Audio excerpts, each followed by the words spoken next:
you don't exist. Take a perk and a talk of that shit. Money swallowed like sis. Did it perfect in the kid. Got a billion who sang on my head. Look at better put on the road I just spent. I know we got $1 million. The devil that shit ain't not cheap again.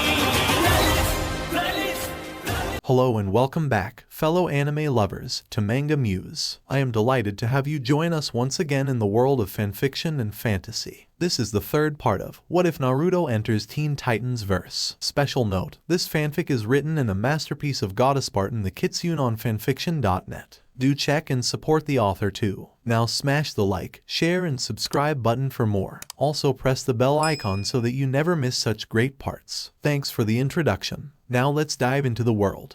Naruto was a whole different league of emotional. Impatient, energetic, confused, angry, frustrated, anxious, happy, and more. It was a montage of emotional backlash for what was to come. He was slightly irritated at himself for making this snap decision to just waltz his way from Jump to Gotham. I mean, who decided to walk from city to city, without knowing how far they are apart, when you have a kid who can teleport you there in a second. Really, who doesn't think about this? Kyuubi was laughing a storm. Oh, you are rich, thinking you can just walk in? Unless you undress and get in your civvies, and I doubt you would be totally left alone. You would still be found out. A new addition the day Kitsune is found in Gotham. Huh.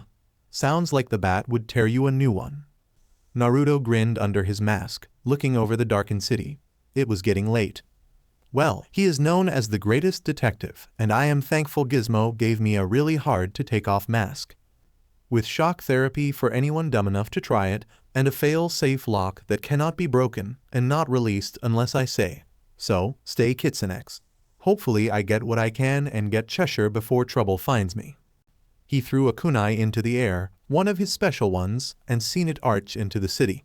He hoped that when it stopped, he would be able to claim it and be in a good spot. He trusted his luck with the throw.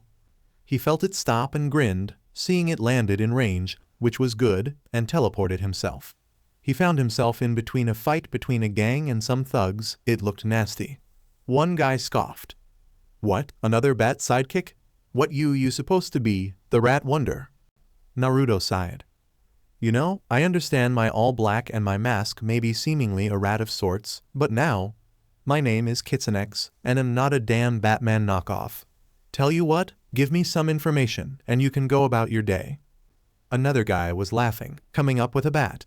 Well, I tell you what. I know Batman, he had me strung by my leg from the clock tower. You ain't getting squat from me. He roared and swung hard. Naruto twisted and caught the bat. Naruto narrowed his eyes. Wrong answer. He fired a hard kick and knocked the guy into the fence behind him. Who wants to talk? Did not get the right reaction, but then again, who would get it with that kind of action? All of them sped at him. He sighed, seeing their skill, speed, and everything lacking. He caught one guy with a right hook to the gut, jumping back and slamming a kick into another, but twisted on his hand and made two more coming at him hit into two others, dividing the numbers easy. There were four more, one with a chain hooking on his arm. Naruto grinned as the two bats and a pipe came at him. Wrong move. He pulled hard and pulled to the side, having all the tools hit the chain. He pulled even harder, making the chain guy ram into the three, but then threw the chain guy into a fence. He sighed, going to the first guy he knocked out, who was waking. He picked him up. You say the bat uses intimidating means? Let's see you not talk when I use my own. He lifted the guy up, flying into the air and high into it, nearing over all Gotham at this point. The guy was panicking. Naruto grinned wide. Listen up. Seeing as Gotham is new to me, and I am new to town, that is, I do not know the ropes. So you will tell me all the latest info you got for me, and if I like your answers, I will let you live and even put you safely back on the ground. The guy nodded. All right, this is new. Batman could never get this high, and there's nothing for me to get a hold of. Naruto nodded.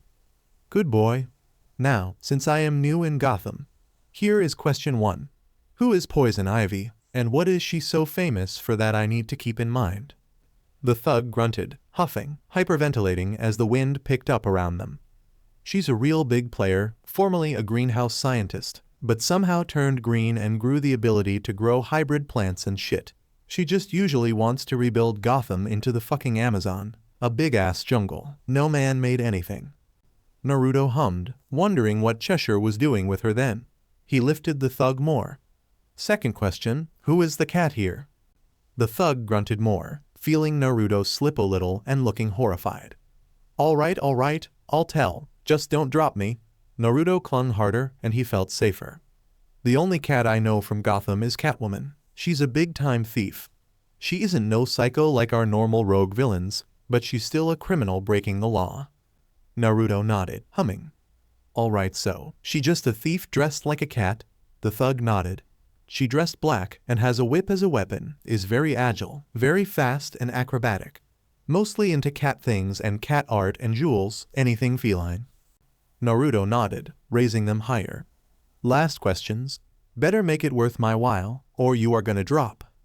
The thug was barely able to breathe as he was horrified, the wind picking up harder. Does Ivy and the cat work together? And no matter the answer to that, where can I find Catwoman? The thug looked down, practically feeling like he was dead already. He shook his head and looked into the sky, sweating. Well no, Catwoman usually works alone. Mostly goes for muscle or anything that interests her into a partnership. Otherwise she just a rogue. He gulped, thinking hard, closing his eyes. The cat is very stealthy though, a grand thief. No one knows where she is until she decided to pay them a visit, I swear. Naruto let his fingers start to slip, clicking his tongue. Awa, sorry, that was a wrong answer. Not worth shit. But, good news or you, I am a very generous man. Tell me where Ivy is, and if you give me good information, I will keep my original promise and let you live and deliver you safely to the pavement. The thug nodded, smiling in relief.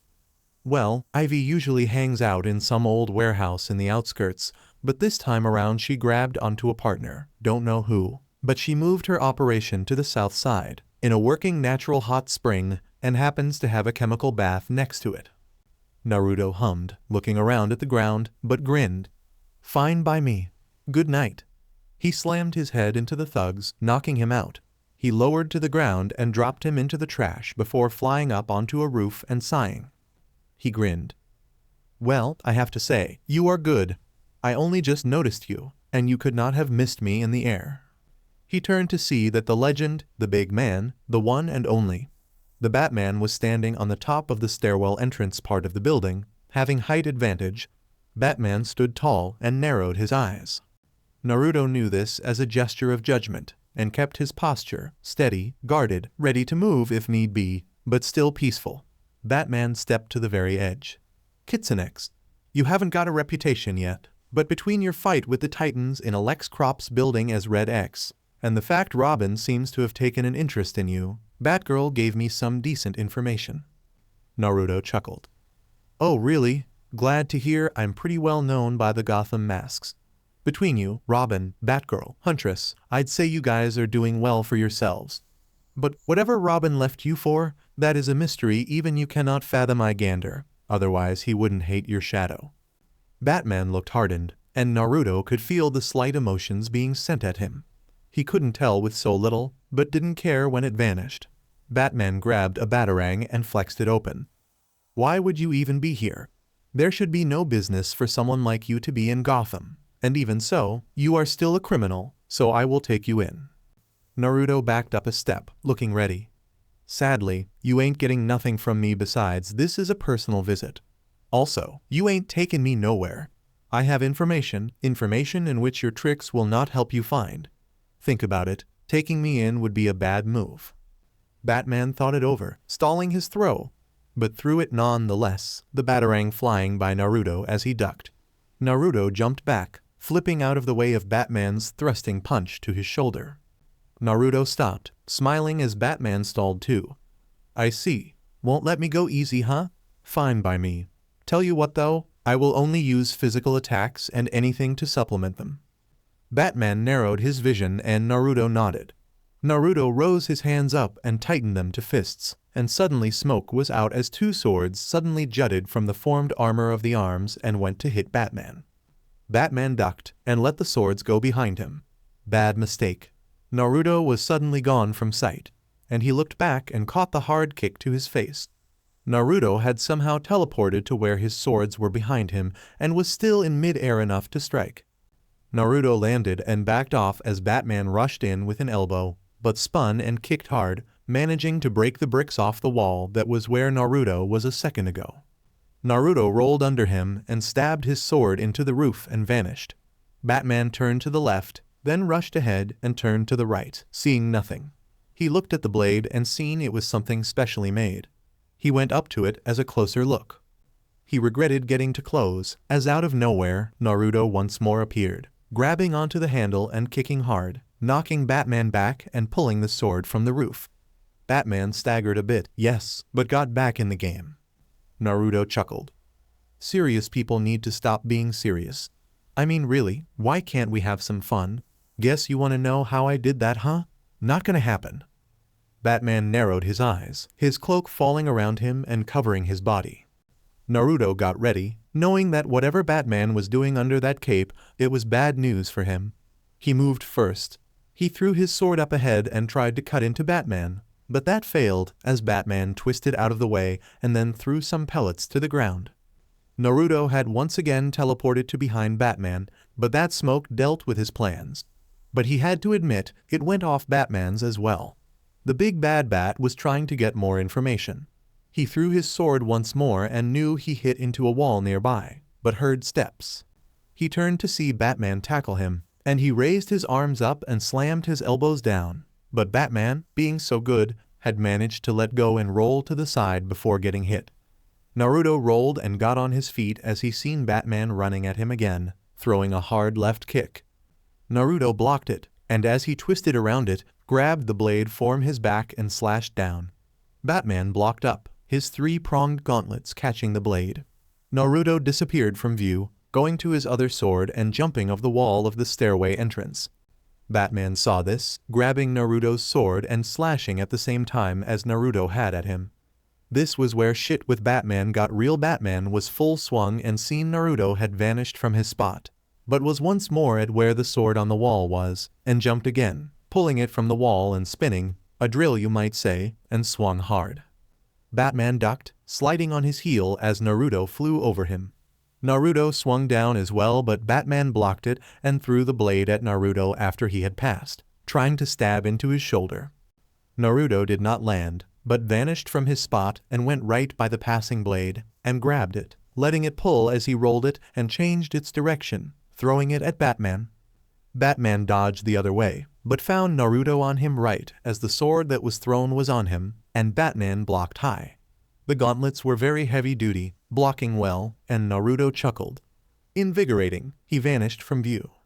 Batman jumped up and saw Naruto standing still at the ledge of the building. Naruto looked around the city. Ah, Gotham. Rumored to be a hellhole infected with rodents and evil. I have seen the darkened streets. I bet by day they are as normal as can be, but by night, the evil that slumbered in the dark comes out to play, and the rodents, they come out to play. Naruto turned to Batman. I see why Robin is so serious, how he got the skill he has. Let me tell you something. You cannot hope to be the master forever. Robin will soon become greater and more involved in his own, and when he does, you will witness your mistake of letting him go. Batman narrowed his eyes, and this time Naruto felt it, the twitch of irritation. This meant the big bad bat had a soft spot for the boy wonder. Batman launched 5 batarangs at him, consecutive 3, and 2 in the shadows of the 3. Naruto vanished once more and Batman knew it, as he flipped back on his hands and pushed hard, giving a double heel kick to Naruto, whom appeared next to the door of the roof access. Naruto was about to fly off the building, but caught himself, on the air no less, and was standing on it. Ah, gotta love it. Kitsune are tricksters, remember this. Naruto vanished again, back to the door, and Batman rolled back giving a hard hook. Naruto backed into the door and tackled Batman to the ground this time. Batman hit elbows into Naruto's back, but Naruto gave hard jabs to the Dark Knight's ribs. They split, Naruto being thrown back thanks to Batman's superior skills to do so, and Naruto catching on the air. Neither were affected. Batman's punches at such close range would be unable to give much force with the absorbent material under the layer of steel in Naruto's suit, and Batman had his own integrated materials to absorb damage. Naruto popped his neck. Alright, so we are just increasing on the power. How about I do it even more, huh? Watch yourself. Don't feel too bad after I cut you open. Naruto vanished. This was where he picked it up tenfold.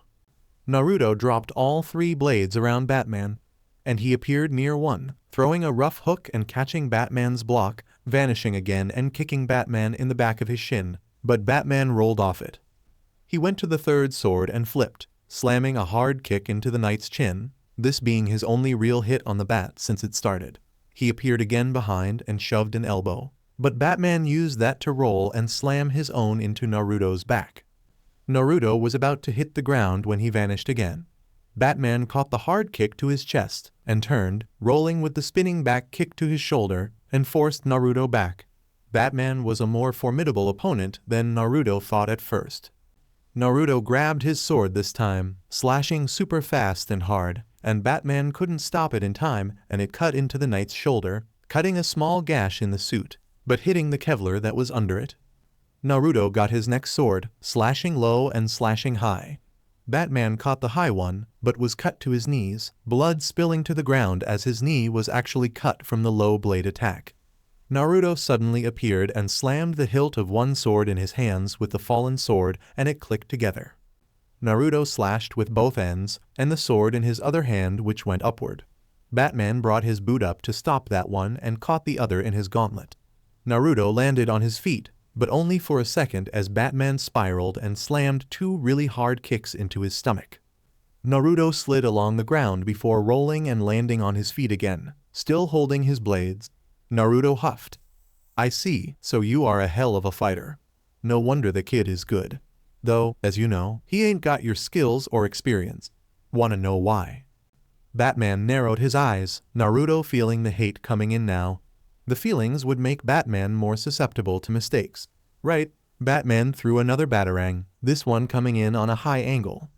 Naruto bent back to dodge the so-simple device, to see another coming in hard and fast at him.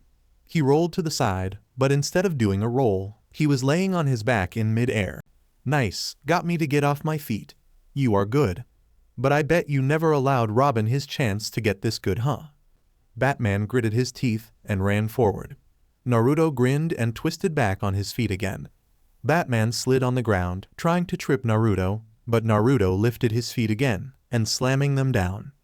Batman was no fool though, and Naruto would find out, even if you try. Batman was the goddamn Batman. He always will be, because he caught those heels and pulled hard and twisted them, forcing Naruto into the ground. Naruto vanished again before Batman could throw the knockout punch to the head, which cracked the concrete to ribbons under the punch. Naruto was in the middle of the roof, standing as if nothing happened. Batman stood, turning to him. I see why Robin had trouble. But you are no match for me.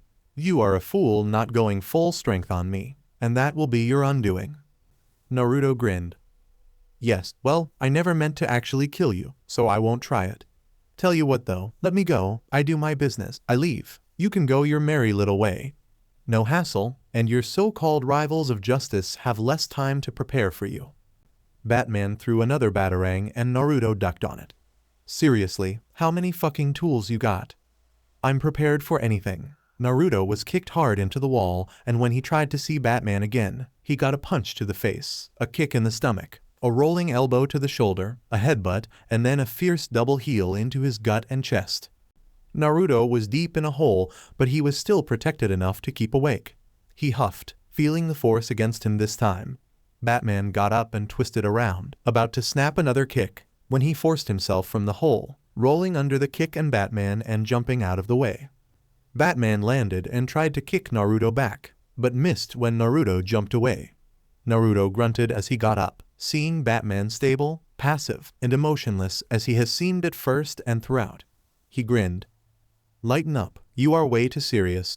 I congratulate you on finally bruising me, but you will not defeat me so easy. Naruto got his swords in a flash of yellow and Batman saw 3 Naruto out of nowhere, but even if he thought it was only one Naruto moving fast, it was actually Naruto and 2 clones, grabbing a sword each and crossing blades in a slash at his chest. Batman ducked and got on his hands, flipping upside down and kicking all Naruto's back hard. Two turned into smoke at that, dropping the swords, and the real one slid along the ground.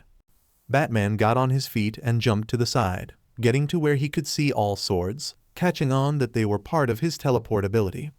I got your number now, you can't teleport without your swords. Naruto grinned, popping his neck again, feeling it sore as the anticipation stressed all his body into going all out, but had to hold back. Oh, how wrong you are. I will say this, you got a good perception, and the swords are part of the reason I teleport. Naruto vanished behind Batman again. Get your facts straight. Batman was actually showing a bit of surprise, seeing as his facts were wrong, but still, he would not allow himself defeat so easy. Naruto back flipped onto his hands, but moving forward and kicking high up with both legs. Batman blocked, but only just, as the force made him fly into the sky. Batman flipped back before sliding on his belly and opening his cape, and Naruto seen him glide in fast.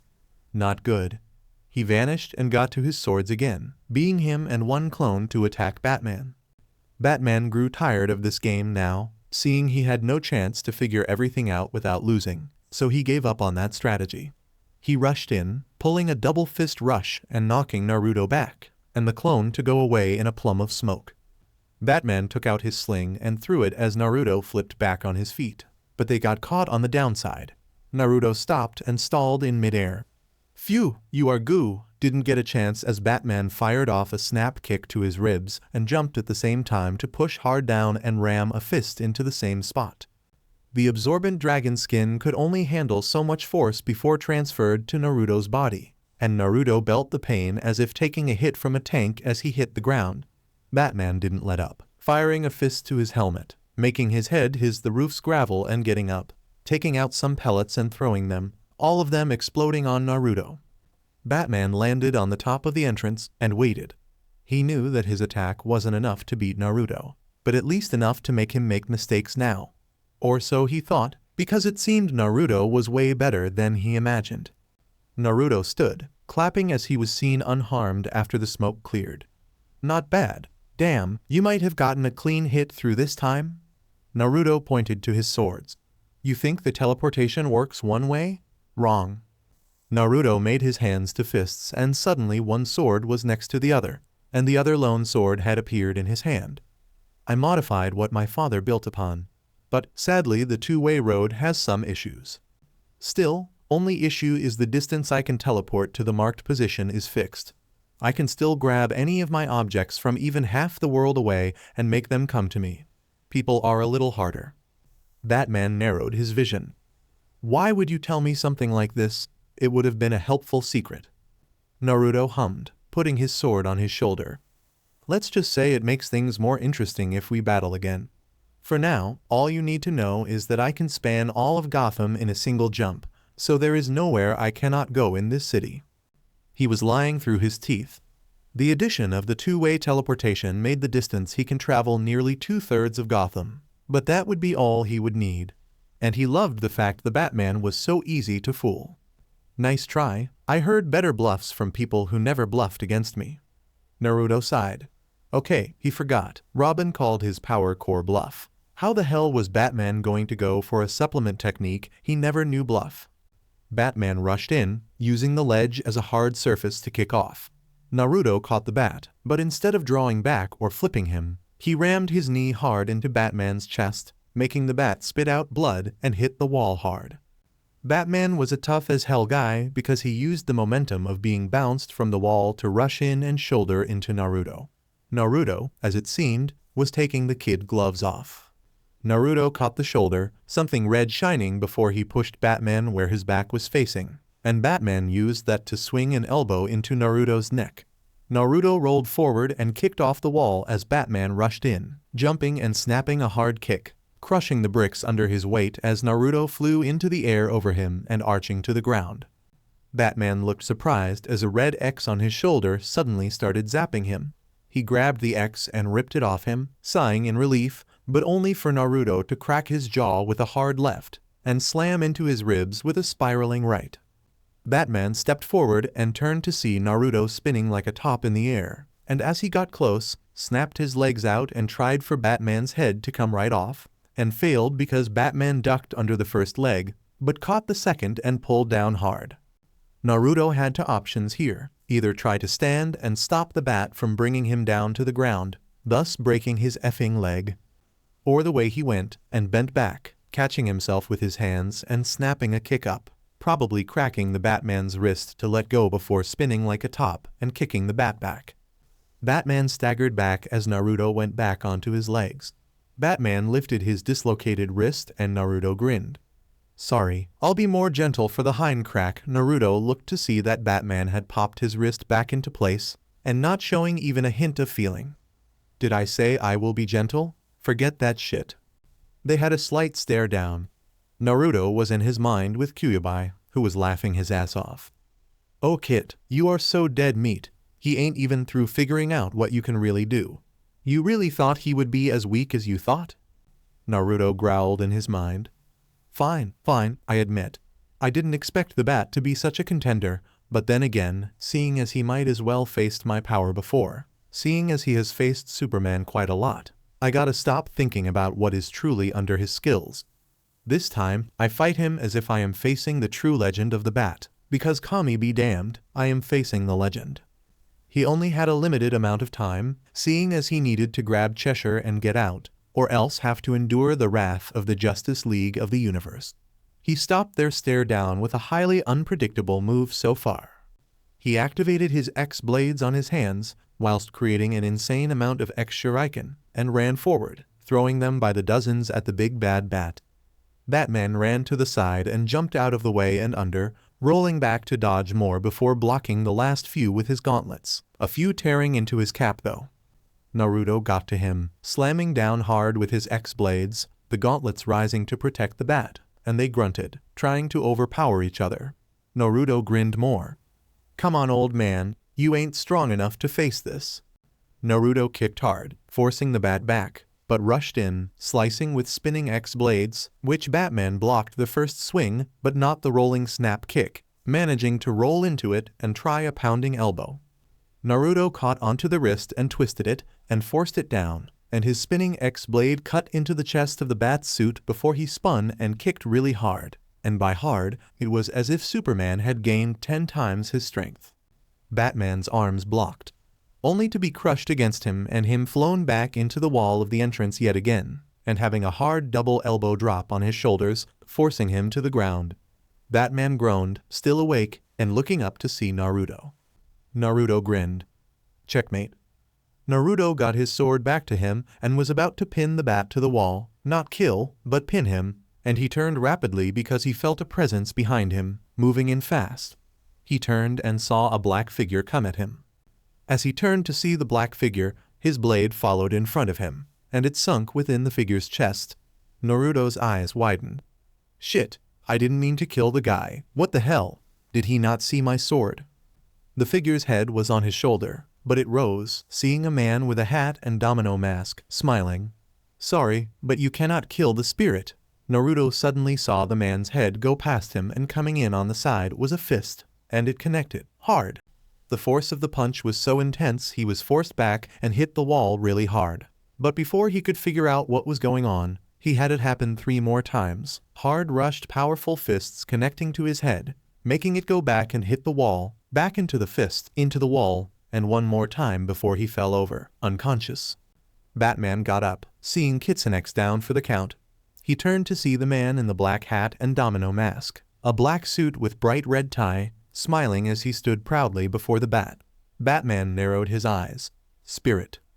The Spirit, a hero from Central City, one that Batman grew to respect and befriend during a harsh time for both Gotham's and Central's commissioners being kidnapped to Hawaii. Spirit smiled and bowed. My pleasure, Batman. Anything to help a fellow hero out. Batman nodded and rolled his shoulders, his arms disappearing in his cape. So, what brings you to my city this time? Came for a friendly chat. Spirit sighed, shaking his head. Sorry, as much as I like our small visits, this is big. We got the octopus in Gotham. Batman's vision narrowed. Spirit saw this and nodded, sighing heavier. Yeah, seems he and some rouge of yours got together for some major activity. Got the intel that he might bring whatever will happen to Gotham to Central, just to find me dead soon. Batman nodded, turning to Kitsune. Batgirl, mind picking this one up for me? I got some trouble here. Batgirl flipped from a nearby building and flown onto the roof, sighing. You wouldn't have that kind of trouble if you had dodged the stupid kick. Spirit nodded to Batgirl, pulling his hat, and she nodded back. Batgirl went and grabbed Kitsune from the floor and pulled him along to the edge of the building. See you at the cave, going to take this guy up to the holding cells? Wait. She looked back to Batman walking to her. He shook his head. No can do, he has information we need, and the gang I was about to hit to help us out he hit first. He has the information, and my techniques of interrogation would be not as bad as his, if you've seen him up there. Batgirl thought about it for a second before shrugging.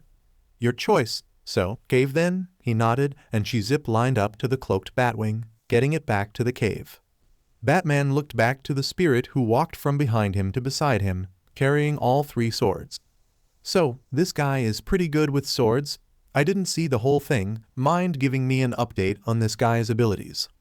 Batman looked at the swords, then out and tried to zip-line away. Spirit putting the swords in a bag he was carrying and started trying to follow the dear Dark Knight. Always the talker. Back at the Batcave. Batman places the sword that looked like the primary one on a pedestal. He started unwrapping and unhooking the guard's lining. After he got it all off, he looked at the entire thing. Interesting. The spirit hummed before sliding a finger along the full tang handle of the blade.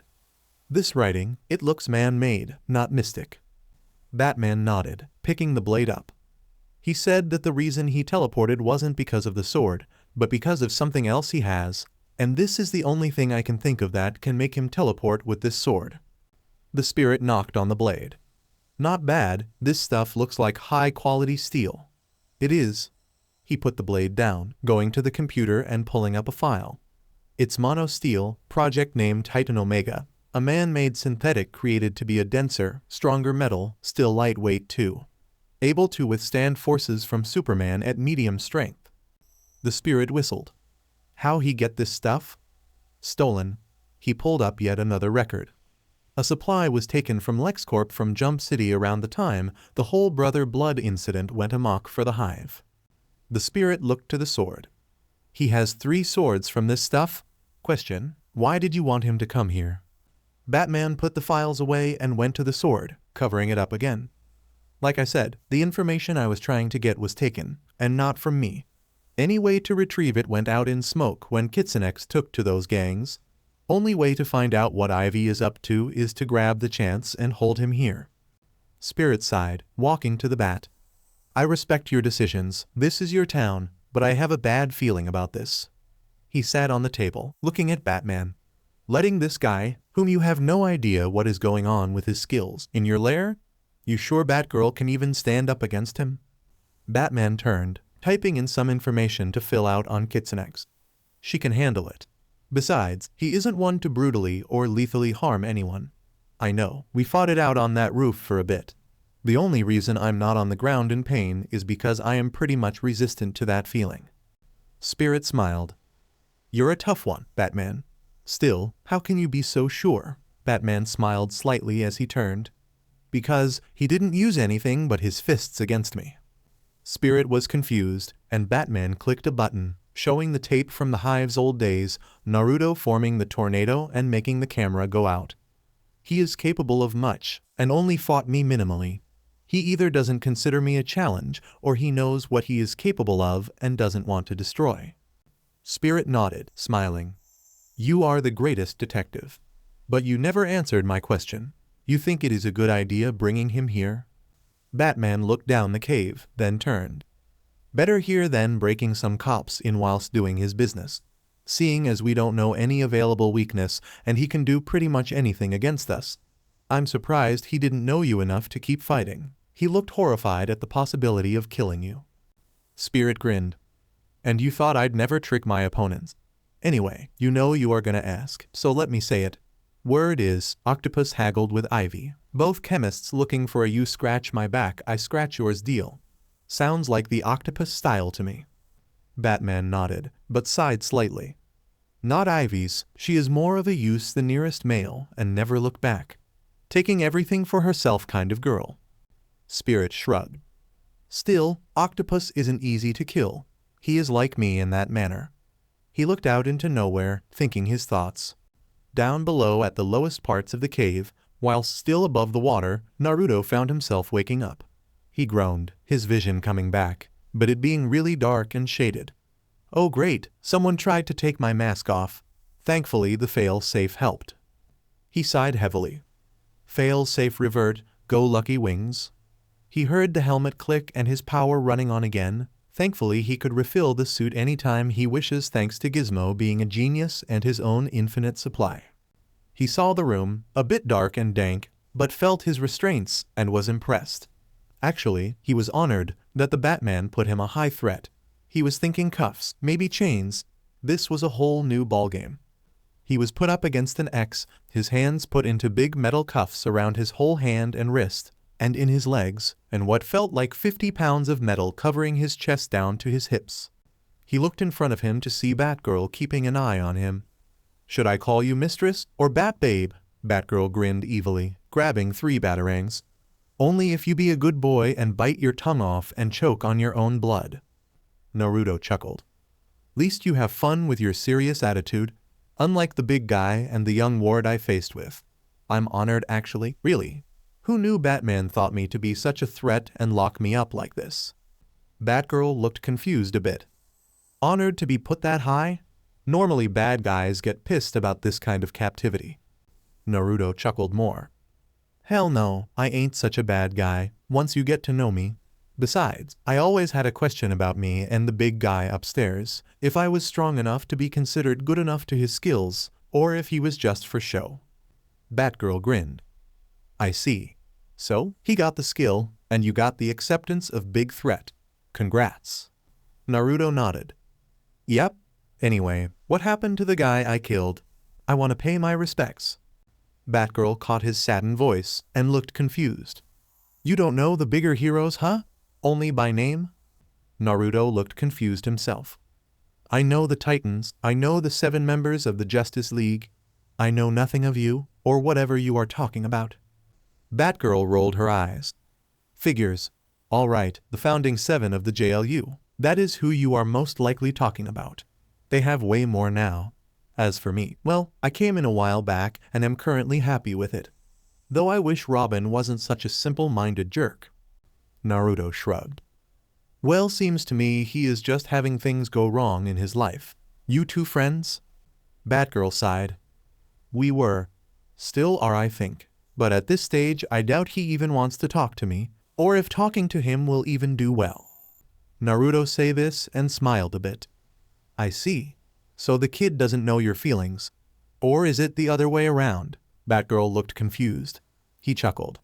It's written all over your face, you love the traffic light. Batgirl blushed for a moment, but then stood straight up. Do not, we are just friends, that is all. Naruto rolled his eyes, grinning. Oh sure, that's why you deny it so strongly, right? Batgirl sputtered and he chuckled louder. Relax, Red, I know the feeling. To have someone you love and suddenly things go wrong. Naruto chuckled sadly, sighing at the end. I was betrayed so many times.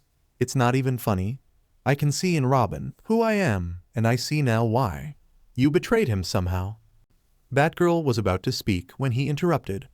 I don't know how, and honestly hearing your side of the story will just make me hate the situation worse. All I know is you did something that made him angry and hurt and sad. You don't know why that is. Batgirl was about to reject, when she remembered and looked away. Okay, so maybe I was a little tough. Maybe I did give him some harsh times. I guess I betrayed his trust, but I didn't mean to. I mean, how was I supposed to know he didn't? Naruto nodded. Listen, you have time to think about that later, especially time to make things right. As of now, I doubt the Bat wants me to stay here any longer without answers. Got that right. They both turned to see Batman coming down with the spirit. Naruto recognized the outfit. Hell no, I killed you. The spirit grinned. Sorry to disappoint, but I'm not gonna die so easily. I've been shot and stabbed so many times, but no way will I die. Not until the world is cleansed of evil. Naruto sighed heavily in relief. Well, good to know I didn't kill anyone. I was worried. Batman smiled at that. I realized you wouldn't want death. So, tell me what I want to know and I will let you out. Naruto looked at the bat, but turned his head to the side. You ain't gonna get squat out of me so easy. See, I could already get out. Suddenly the cuffs and metal bars on him sprang back into the giant X and he walked up to Batman, non-hostile. Batman grinned. This is my lair, and you don't have your weapons. Naruto shrugged. I fought you by hand, I still can. By the way, whoever you are, nice hooks, you got some skill. The spirit tipped his hat. I trained my butt off for my great skill. Naruto turned to Batman. Besides, you remember I can either teleport to them or bring them back to me. So you got nothing on me. Batman hummed, turning and walking to the door he came from. Come with me. We shall negotiate.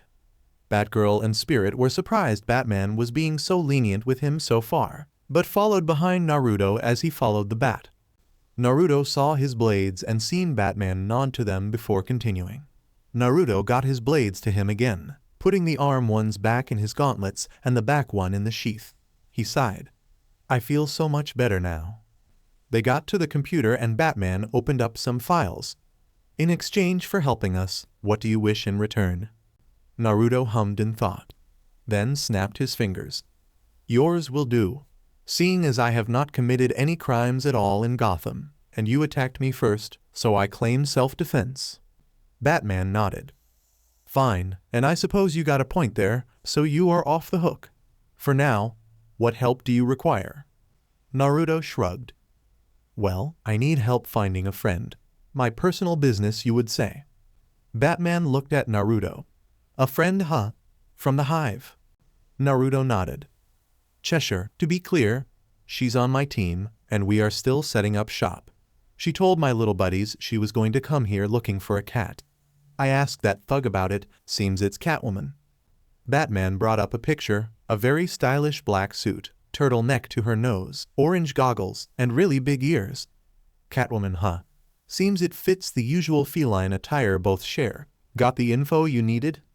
Naruto shook his head. Nope. Said he had no leads to the cat. So I asked about the other lead when Chesher got a message through to my techie, saying Ivy has her. I asked about her. Batman brought Poison Ivy on the screen. Skin green and crawling with vines and leaves, and Naruto whistled. For a green plant babe, she lookin' fine. Batman got the information up. Poison Ivy, aka Pamela Eiley, botanist chemical scientist. A very independent woman who loves plants and the earth in such high regards she disregards human life, and destroys everything and everyone getting in her way. Able to control plants and grow more even from just a tiny seed. Naruto nodded. The thug told me she had a thing for the vine. Also told me her location. Batgirl turned to him. And where would that be, might I ask? Before they could continue though, the alarm sounded, and then another. Batman brought the first up. Catwoman is striking the East Side Animal Museum, possibly for the newest feline edition, the feline jewel portrait. He listened in and looked a little confused. This is odd, seems Mr. Freeze is with her. She normally doesn't work with others, and even then, none as smart. He brought the other one up. This says Bane is wrecking a whole slate of land down, one building at a time, possibly to plant the seeds of more destruction. All right, Kitsune, Batgirl, you take Bane, I'll go for Noah. Batgirl pointed a finger to his chest. You ain't taking the cat anymore, you two get way too flirty, and I don't want to see any more mushy between you and that villain. Me and Kitsune will handle the cat and Iceman. Batman narrowed his eyes, but seen her point. Fine, I'll grab Bane. Seems Harley is with him somehow. Spirit, give me a hand here. Batman and Spirit got in the Batmobile and sped off. Batgirl pulled Kitsune to the Batwing. Get in. Naruto smiled. So, your mentor has a thing for felines? Batgirl scoffed as she got the plane flying to the museum. You betcha. Robin sees Raven about an object, Omega. Robin knocked on Raven's door, and seeing her open it, he smiled. Hey, mind if I come in? She nodded and gestured him inside. He looked around a bit. You have a very nice room. She floated to her circle of books and smiled back. Well, I try. So, you wanted me for something? Robin gave her the 2 kunai he had, one from Kitsune, the other from Naruto, and not knowing they were one and the same person. The kunai, though, were not totally the same. I need you to help me understand something. Raven nodded and took them. Their energy signatures match Naruto and Kitsune's, but they are different, just like the difference in person. This one seems to be a rough draft kind, more like the first seal made. She gave him the one from Kitsune's back. And this one here is newer, has modifications on it, and even a different shade of yellow. She held up the one from Naruto. Both are using the same energy, but they are for different people. Robin nodded, humming. He looked at her. Naruto told me only he and Kitsune could do it. Is there a way I could too? Raven got a book, noticing the symbols somehow, and looked. It's possible. It's just rearranging the energy needed to use whatever the technique is. Robin smiled. Can you help me make the Kitsune's one into one for me only? This way I stop him from having a way in the tower, and I can probably use his own technique against him. Raven read the book a little more, but smiled. It'll be easy enough. If you need more, I suggest making more. Any kind of design is okay, just give me an object you wish to use and I will create the energy-based seals. You will have to figure out how to activate the seal though. Robin nodded, smiling more. Thanks, Raven. With this, I think I can do very good work. So, allow me to get this straight. Naruto had asked Batgirl what they were most likely up against, seeing as she takes down these rouges all the time. He did mention, however, his knowledge of Catwoman was sufficient. We are up against a cat-like, cat-obsessed, acrocat, and somehow got the superior strength freeze ray-wielding psychopath. Batgirl hummed in thought a quick second, still flying the Batwing. More or less. Hey, you did ask. I would have laughed though if Mr. Freeze froze you just because you were dumb enough to think his name didn't give off what he could do. Naruto had to admit she had a point there. But still, he'd have known something amiss. They were flying by the clock tower and Naruto hummed. This clock tower, the symbol of Gotham or something? Batgirl smiled. Something like that, been standing for years. Wayne Inc., the best building contractor for the city. They say earthquakes will never hit Gotham, but Wayne promised to keep all buildings safe for no charge, and pretty much got half of them supported. Naruto smiled. Never know when a disaster will strike. So, how do you normally take those two down? Batgirl circled as the museum was pretty much put on ice as it were. Basically, just keep alive. Naruto rolled his eyes and poked her shoulder, indicating a serious answer. She grinned. Catwoman just outsmart her. Mr. Freeze, don't get caught by his beam and kick his ass. Naruto nodded as the top popped open, and they blasted up and out. Naruto threw his kunai down at the glass dome that was iced up, and it broke. He felt the kunai spike, and that meant it hit land. He teleported and was inside the museum. First floor, statues, paintings, evildoers. He caught Batgirl's leg as she was coming beside him and pulled her hard out of the way as suddenly where they were standing was a column of ice. You're welcome. Batgirl blinked. You are good. Thanks. The Iceman cometh, he did, as he stepped up from the ice fog. He was wearing a reflective silver armor with a big ray gun, his face blue with a slight helmet. Who are you supposed to be? Foxman? Kitsune cruiser? Naruto stood, grinning. Jokes, I like that. Sadly, neither work for me. Try, Kitsune's. Freeze stepped up, frowning. Step away, canine boy. I have to send the rodent girl to the cooler. Naruto hummed in thought before seeing the ray gun raise. Sorry, no can do. I choose option B, kick your ass. Naruto teleported to his kunai again, and Freeze turned to blast him, but he vanished back to his original spot, seeing as he dropped a second kunai. Naruto shot one of the blades out at Freeze and it hit him, making him take a step back as he tried to get the ray going again. Naruto teleported to the sword and slammed the blunt end right on the head of Freeze's head, and breaking his helmet. Naruto looked as Freeze lay there and knocked out. Too easy. Seriously, you have trouble with these guys? Batgirl was in the shadows as to get the best angle, using Naruto as a distraction. It so happened, he did fine work. I saw a little from the roof with Batman, but how did you manage to pull it off like that? Naruto grinned. It's actually a family-inherited technique, I know it best. I can teleport to 3 places marked and not give a hoot, nothing bad happening, and so fast you can't blink an eye. Though, family-inherited techniques like mine are learned to others. Sadly for these guys, no one in this world can learn it. He should hope he is right. He turned and looked around a bit. Here, kitty kitty. Meow. Batgirl growled as she got ready. Come out and face me, you cat bitch. I'll show you the wrath of a true woman. Ooh, Bat got teeth. Still sore about how I treated Robin. The boy wonder was so lonely, he was so lost. I just gave him a little pick-me-up.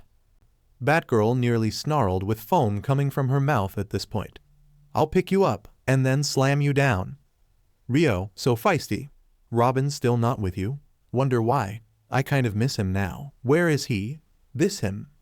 The cat jumped down and purred in Naruto's ear, and he just stood still. She smiled. Is the boy wonder in that little dark mask? Naruto turned, backing up a bit. Sorry, feline fatale, but the boy wonder moved to Jump City, and I am only here because you have my partner in crime. Catwoman flipped backwards as Batgirl tried tripping her with a low kick and then snapping at her until Catwoman jumped to the top of 15 steps in a single bound. Whoever do you mean? I doubt Frosty over here is your partner. Naruto came up and put a hand on Batgirl's shoulder and nodded to her. She calmed down. He looked to the cat. My feline friend, Chesher. She told my team she was coming to visit. Catwoman licked her fingers, smiling, almost grinning. Well, let's see. I do remember a girl by that name, wonderful to work with, helped me steal a few priceless kitty toys. But sadly she got herself caught by the vines of Ivy. Too bad. Though I doubt Ivy would allow the girl to be harmed too bad. Naruto crossed his arms. You allowed her to just be caught? Likely story. Catwoman purred a little before frowning. I see, joking done? Fine. Ivy forced her from me. I didn't have much of a choice seeing as Bane knocked me out. Still, it is a shame. I can't help her like I am. I can barely steal anything without a rodent coming here. Although I did wish for the man to come out. Naruto chuckled. Sadly, the man was told off by the girl. I was sent to get my help and help them in return. Frosty the snowman is bonked out, and you are still at large. Batgirl nearly jumped. And I still got my score to settle with you. Naruto held her off with a hand. He shook his head before looking to the cat.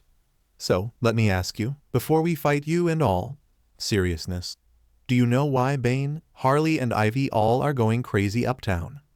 Catwoman looked to Naruto for a moment, then smiled. For a decent guy like you? Sure.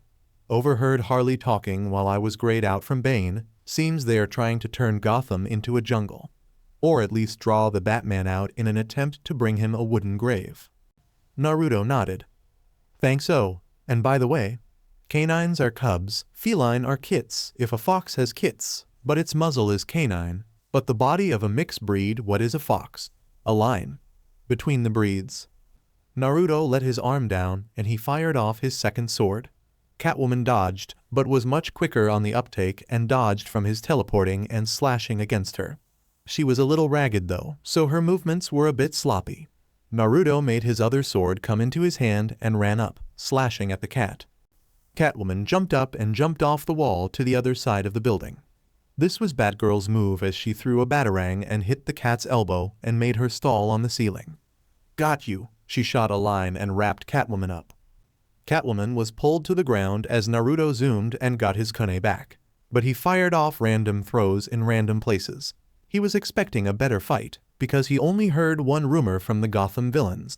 The cat burglar was never caught. He was supposing she was this cat burglar. Batgirl threw a hard hook. Take this you beach. Catwoman slipped out and got on her hands, kicking at the Batgirl. Sorry girl, but real women do not play fair with men. Besides, I'm a cat, not a dog, though I am all woman. Naruto chuckled from behind her, turning her insult around on her. Nice. But, sadly, not gonna distract me. Catwoman jumped in instinct, clawing into the ceiling stiff as a board, as if arching her back as she was on the ground, but on the ceiling and upside down. Naruto blinked before laughing loudly. Ha ha ha, so rich. Who knew the cartoons were real, ha ha ha. Catwoman grabbed her whip and snapped at his feet. Whoop, never let my guard down. Catwoman hissed before jumping down and ducking instantly from Batgirl's swirling kick and jumping over the low spiral kick before flipping off from the barrage of fists. Naruto chuckled seeing this. Seriously, I see why she's so hard to catch. She just plays with you. Batgirl turned to him. Shut up, and turned back, blocking the Catwoman from clawing into her and uppercutting hard, and only landed a light graze on Catwoman's chin. Catwoman backed up a few steps with the incoming sucker punches, but jumped high and onto a ledge of a railing. Purr. The sidekick not up to the task, as always. Batgirl growled more, but Naruto took her shoulder again. Calm. She's trying to rile you up more, trying to get you to make mistakes so it seems so easy, it just makes it more fun to get away from you. Listen. Calm down, and fight like you were trained. I will follow your every move. Batgirl scoffed, standing tall. You have no idea how I perform my moves, so no way will you be copying me. Naruto chuckled but patted her shoulder. Humor me. Try it before you knock it out. Batgirl hummed, looking at him a little before nodding. Fine, but if you can't keep up, I'm knocking you out and hard. Under the mask, Naruto activated his Sharingan and Rinnegan and grinned. Hey, it took the spirit crashing my head into the hard walls so fast and hard I couldn't recover enough to think what letter of the alphabet came first. You can't be doing much compared. She jumped up, Naruto following her and as if mirroring her every muscle contraction, and both rose up and came to the Catwoman. Catwoman jumped up to get away, but Batgirl and Naruto grabbed the ledge and flipped upside down and pushed hard, jumping higher and trying a double heel kick each to Catwoman. Catwoman jumped off the wall and above them, but Batgirl and Naruto flipped off and landed on the railing as Catwoman literally went on all fours and clawed her way up the next wall. Naruto and Batgirl saw this, nodding, and jumped off the railing and high into the air. They flipped and slammed both feet down again, and as Catwoman tried to claw into them both, and Catwoman went flying to the ground. She landed on her feet and rolled out of the way as Naruto and Batgirl landed where she was and then twisted alongside each other. Batgirl jumped and twisted before snapping a leg out and giving a flying back kick, which Naruto copied and mirrored as a white dove flew by. They landed as Catwoman rolled out of the way again, but Batgirl and Naruto stopped their coordinated assault as Batgirl threw a line out and caught Catwoman in it and pulled. Catwoman clawed out of it, and was about to go in for a clawing strike to Naruto, who put a hand up and before she could get close, she was violently flown backwards and hit the wall, groaning as she didn't know what had happened. Batgirl and Naruto were coming up on her and about to cuff her, when she snapped and slammed a heel in them both. Batgirl, being a lightweight fighter, flew back farther than Naruto, who only went back a foot or two. Naruto caught Catwoman's fist and tried to grab her gut with his own, which she spun around and using momentum and a hard push back and pulling on his arm, tried to flip him over her. Naruto stayed put though, and she only managed to hurt herself trying to do that, and he grabbed her belt and threw her up and then down into the ground.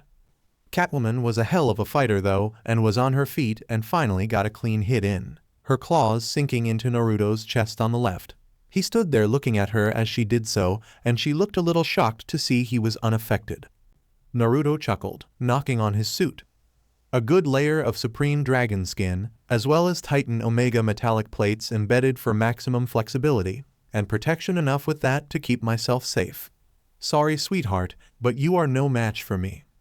He snapped his fingers and she was pushed back again, but this time she landed on her feet. She didn't see him where he was a moment ago though.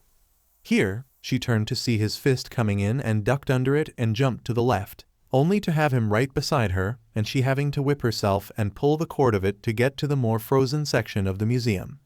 Bad move, as he was where his first kunai was when he got here and flipped backwards, slamming a foot into her chin, but she flipped back as well and flipped twice before jumping high into the air and landing back on the top of the steps she was on when talking, because he was behind her yet again before she jumped. Naruto grinned. Nice moves, you learn fast, faster than Batman anyway. Batman is more of a heavy armored tank. Can dish out the damage, take it all, and still give more. His speed, however, is not so great. His agility and flexibility with his suit is amazing though, and that is his only strength against speed types. He's seen her huffing, quite drained from her run-in with Bane, the hits she took, and the fact her stamina wasn't good enough to handle both him and Batgirl. Batgirl, he knew she would do this, had taken refuge in the dark, hoping for him to keep being a distraction till she could handle it. Bad move. Naruto turned to Catwoman fully. I myself have all lightweight material but still giving high flexibility, agility, maneuverability, and to top it all off, intensely strong defense and armor. Making my suit much higher grade than Batman's, I even have my speed, which I will show you. Naruto was suddenly up those steps in a second, no teleporting as she seen him run up, and punched hard. She jumped to the side and seen his fist contact the wall, which was now a hole in the wall, but that didn't stop him, and he ripped it from the wall and kicked at the ground to get her. Catwoman flipped back on her feet only to have him spin and kick hard and far, having her block it and spin with it to get away unharmed. Naruto kicked off the wall with his still spinning foot and rose in the air and using the same foot kicked off the railing of the walkway and flipped, somersaulting as his legs came down and his back being turned to Catwoman. Catwoman flipped forward, dodging the foot as it landed and rolled her leg out to catch his head with a fair's heel. He caught it in his hands and led it to his side. This allowed him to be a pole she was connected to and spun, bringing her into the air and flying from her spot and in front of him and into the wall where he threw her into. Naruto did not stop there as he pulled her leg and made her get closer where he threw a palm down into her stomach and slammed her into the floor. He then picked her up and threw her over his shoulder and into the floor again, knocking her out this time. Naruto sighed and stood straight, popping his neck. Cat got your tongue, or just surprised to see this. Batgirl jumped from the shadows and looked at him skeptically. She felt his arm muscles tapped his biceps, looking into his mask's lenses and seeing nothing, and got in front of him in blinding succession before folding her arms. Let's just go give Batman some backup. In her mind though, she was wondering how Robin was still alive considering Naruto's strength. His only hope is his team so far. This guy is playing with them like toys. Damn, I wonder how Batman is still alive too. They were nearing the upper districts where Bane was reported, and Naruto was having a question. So tell me, who is Bane and Harley and what are their weaknesses?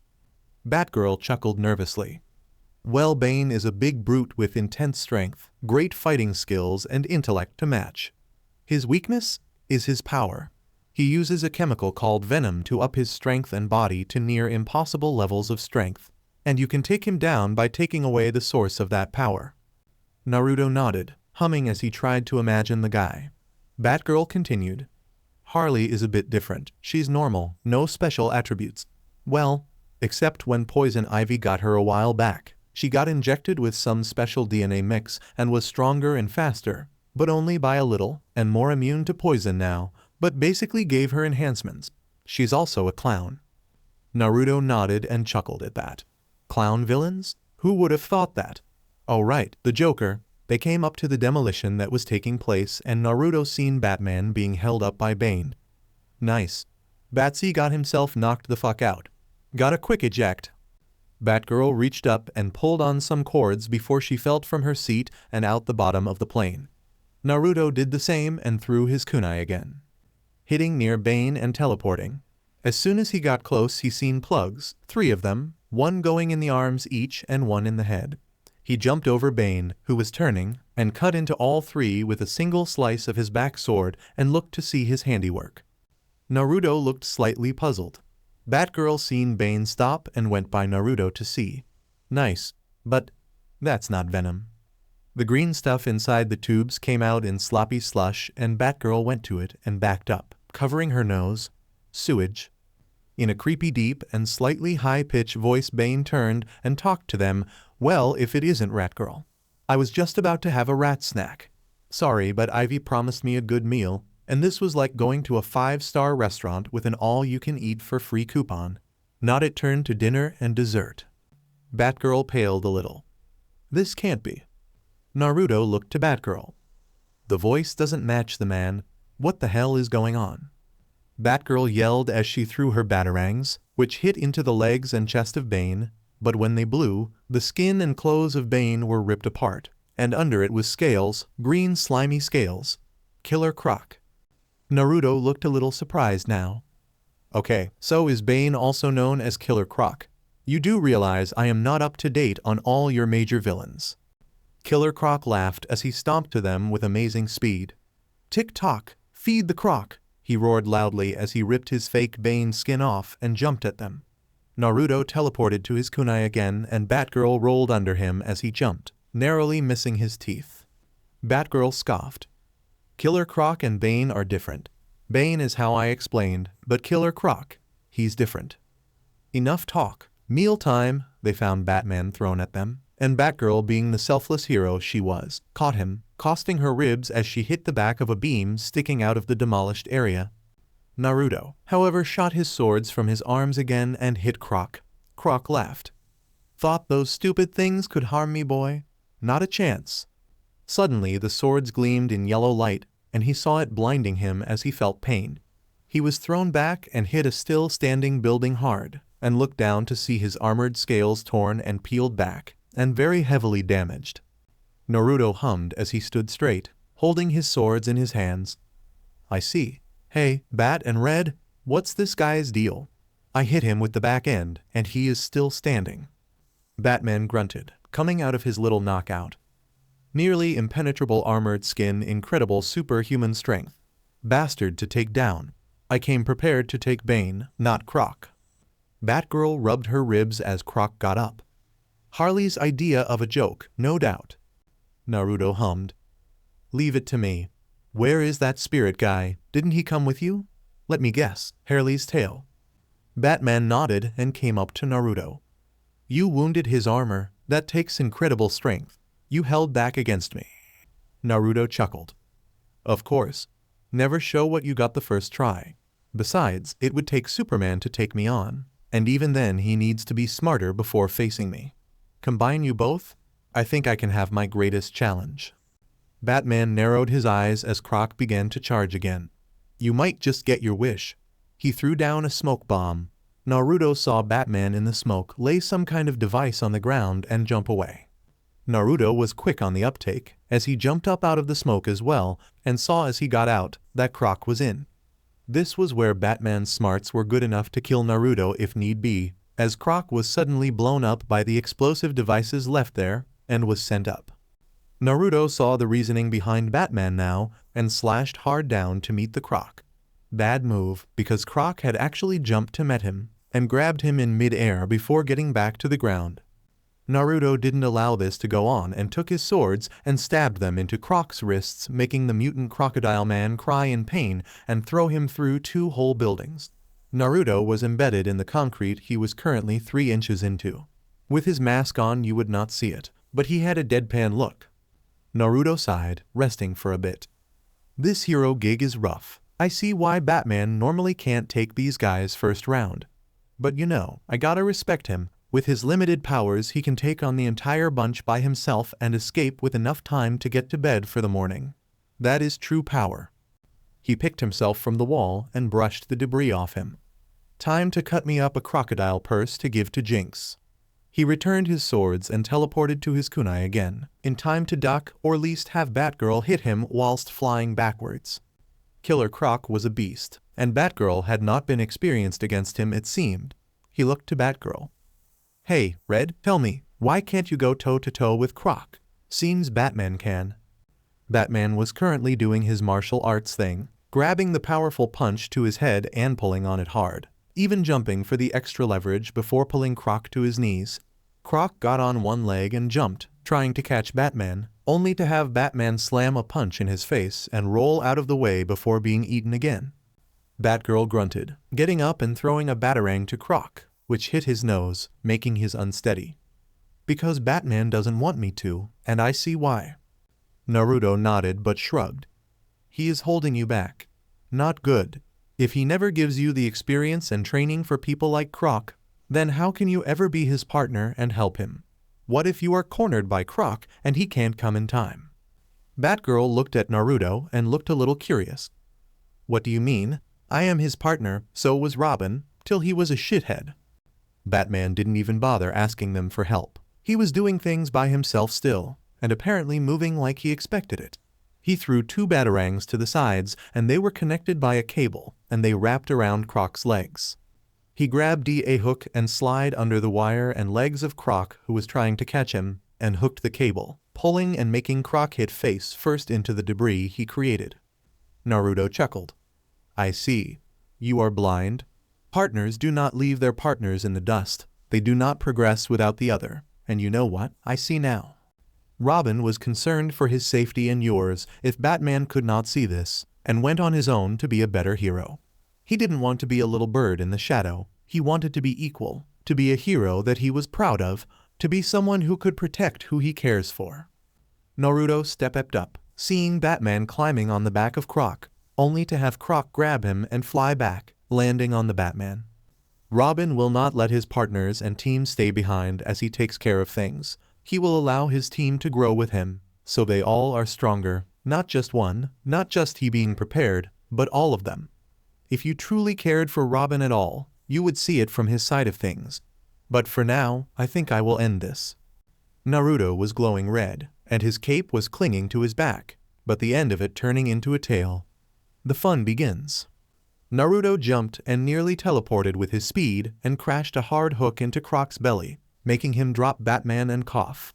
Naruto slammed an uppercut into Croc's jaws and made him fly up and back about 10 feet. Naruto jumped into the air and landed hard on Croc's chest, creating decent-sized crater with Croc in the center. Naruto slammed a hard foot into Croc's face, disorienting him for the moment. Naruto thrust his first sword into Croc's hand and into the ground and kicked it in hard, pinning Croc and his hand down, and went to the other really quickly, doing the same. He was fast in all this, knowing Croc might be able to recover fast, and thrust his third into Croc's stomach and slammed it into the ground even to pin him down. He turned to Batman as Croc growled and tried thrashing for his escape. How much force do I need to knock him out by pounding on his chest? Batman narrowed his eyes, backing up. Enough to bend solid steel beams. Naruto jumped really high into the air, and before he got out of sight, he was coming back down at a decent speed. Croc saw this and ripped the blades in his hands out of the ground and roared. Meal time. Feed the Croc. Not today. Naruto slashed his red glowing swords hard into Croc's chest and the crater grew larger. Naruto stood over an unconscious Croc and saw the red marks shaped like an X on his chest. He had used the back of his blades for that. He got of Croc. Batman and Batgirl saw this and nodded, Batman speaking first. Good work. You have helped a lot here, so I will not arrest you, but be forewarned, any criminal activity, and I will detail you in an instant. Naruto put his swords all back in place. I hear ya, but I took Croc alone. I doubt you can pack enough power even with Red here. By the way, Spirit not back yet? They looked around and Batman sighed. Let's go find him, he's probably trapped by now. Naruto followed with Batgirl beside him.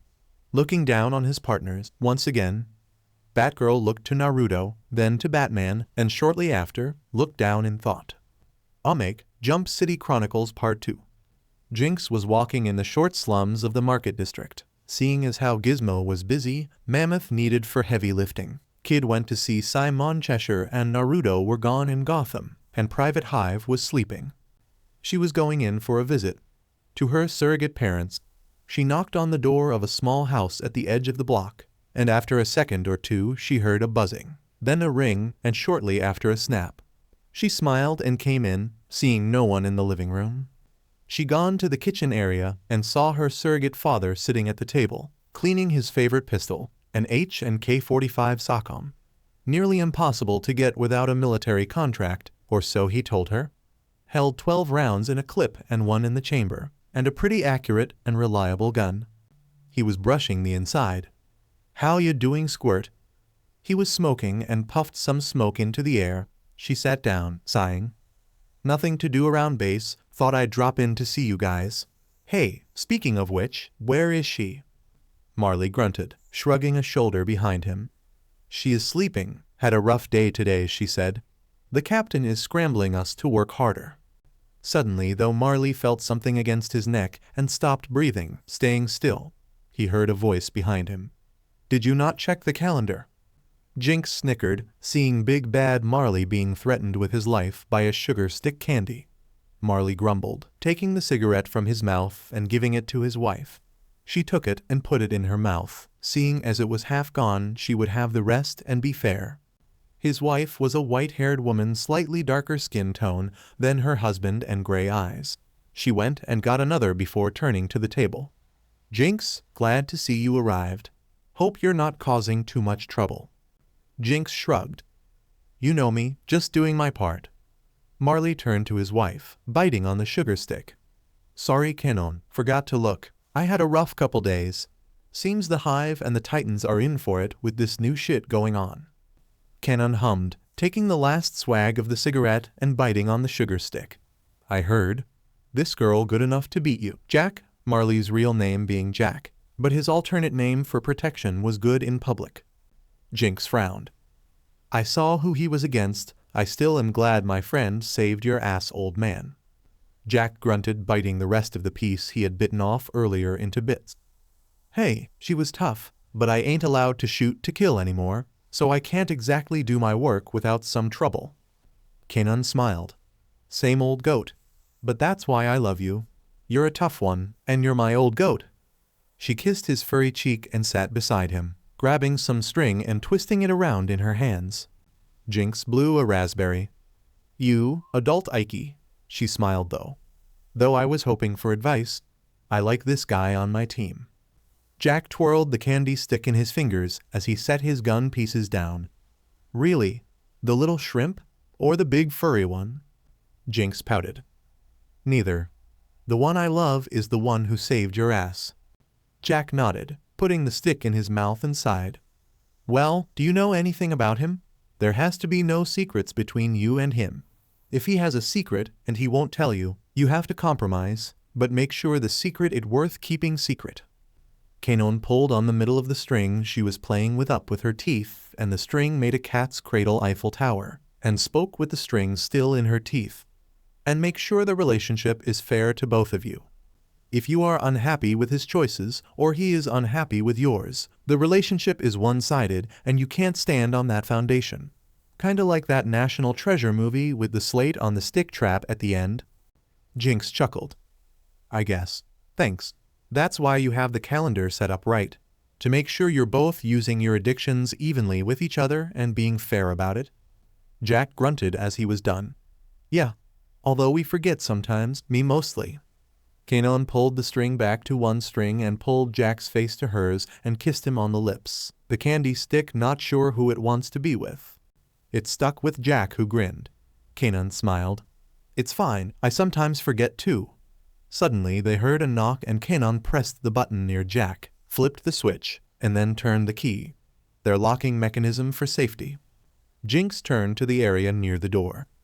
"Expecting someone from the precinct?" Kanon smiled more, biting her sugar stick. "Nope, my other surrogate daughter." Jinx pouted. She didn't actually like the idea of having a surrogate sister she didn't know. After a few years of knowing they had her in the surrogate family, she grown to hate this sister. But she did make a promise to Kanan and Jack to give her a chance if they ever met. Jinx saw as the surrogate sister she had here come around the corner, and her eyes widened. "Hey, I'm home. Sorry, the doctor gave me a rough talk, but I threw him down. I had enough of his crap." Appearing there was a green-skinned girl wearing a green and black patterned chewette and long black hair. Jinx knew who this girl was. Shigo. Shigo smiled, putting her hands at her hips. "Well, seems I finally meet the thief of a sister. How you doin', kiddo?" Shigo came up and put a hand out. "Shigo, and you are Jinx, right?" Jinx smiled, standing and shaking Shigo's hand. "Pleasure. Heard you were a villain, and now I see which. Kim possible know you're here?" Shigo scoffed, pouting. "Little Miss Goody Goody keeps kicking my ass. I need a change. Though I'd kick back for a bit and figure out where." Kanan sighed. "No talk of work whilst at the table. The roast is almost done. Want to get a bite to eat before you two start sparring in the back?" Jinx and Shigo looked curious at their surrogate mother, then back at each other. then smiled and both said it at the same time. I wouldn't mind a good spar. Naruto, Batman, and Batgirl looked down as they stood in a circle formation. Naruto hummed, turning his head a little. Is it just me, or does he look dead? Batgirl groaned. Great. Right as we are on a roll too. Hey, wake up you bastard. She kicked and nothing happened. Batman narrowed his vision. He should be up any minute. Wonder what happened though. They were standing over a beaten bloody spirit. He looked dead to the world. Naruto bent down and felt the neck and sighed. He's dead. Come on, after all that immortal shit he goes and dies. Let's just get going and save the city and my friend and then prepare his funeral. Octopus. Holy crap. The spirit was up, angry looking and looking around. Damn it, they got away from me. Ugh. Naruto pointed to the spirit and looked to Batgirl. Okay, explain this to me. He was dead. How the F is he awake and alive when he had no pulse? Batgirl chuckled. Honestly, I have no clue. That's how he is though. Naruto grabbed Spirit by the collar and raised him to his feet. Okay, how the fuck are you still alive? I felt no pulse. Spirit scoffed, forcing Naruto to let go. I told you, I am immortal. Well, semi-immortal anyway. I can die, lose blood, no pulse. But I am unable to stay dead. Kind of like a zombie. Now, if you are done staring at me blindly, shall we get back to business? He didn't see Naruto staring, but what would you think if the eyes of that mask were directed at you and not moving at all? Batman nodded. Tell us what happened. Spirit brushed himself off and told what happened to him when he left Batman to deal with Bane. Or what he didn't know was actually Killer Croc. Flashback, 10 minutes earlier. I'll get after the jester. You beat the brute to a pulp. Spirit ran after Harley and using his own acrobatics flew up the flights of stairs to the roof of some still standing buildings she was running on top of to escape. He followed her a good deal before she stopped, chuckling and giggling as she just shook with laughter. Spirit caught up and frowned. Why are you laughing? You won't escape. Harley howled in laughter and fell on her ass, kicking her legs in the air and holding her stomach. Oh, Mr. J would be so proud of me, tricking the rodent and his stupid sidekick losers. Spirit grabbed her collar and picked her up off the ground. All right, clown, what are you getting at? He was suddenly hit in the head with a kitchen sink and he fell over, and Harley falling on her ass laughing harder. Spirit looked up, grabbing his hat and putting it back on as he growled. Octopus. A gold and weaving black stripes all over design coat was draped on a decently built man with a big rimmed hat and a feather in it, black streaks going down his dark color skin cheeks, a huge pearly white grin spreading over the face. Gotcha back for that stunt back in Central. Remember?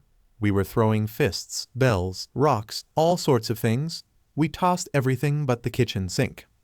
He jumped from his roof and landed on the one Spirit was on and frowned, looking as if he needed to correct his grammar. Welp, not totally, because you actually did throw it and clocked me good. So, Mr. Tough as Nails, what brings you to Gotham? Little ol' me? Spirit stood tall and started towards the octopus, but failed to realize Harley was behind him with a huge mallet, and swung at him, clocking him hard in the head and making him fly back on the roof. Octopus walked up to the dizzy and out of its spirit and grinned, bending over the spirit, and Harley coming up, mallet on her shoulder and back as she grinned, bending down on the other side over Spirit. Octopus shook his head. Sorry, but we ain't feeling up to dealing with your bullshit. I still got an elixir of true immortality to make, and Ivy is the biologist I require to help with the production of it, and I can help her by giving her my specialized growth formula. Spirit groggily asked his questions. I give up. What is the exchange? Octopus scoffed. You know, information is hard to come by, but seeing as we are already too into the plan, you won't stop us even with the big bad bat, right Harley? Harley snickered. Too true. Spirit? Or should I say ghost, because you'll be giving it up soon.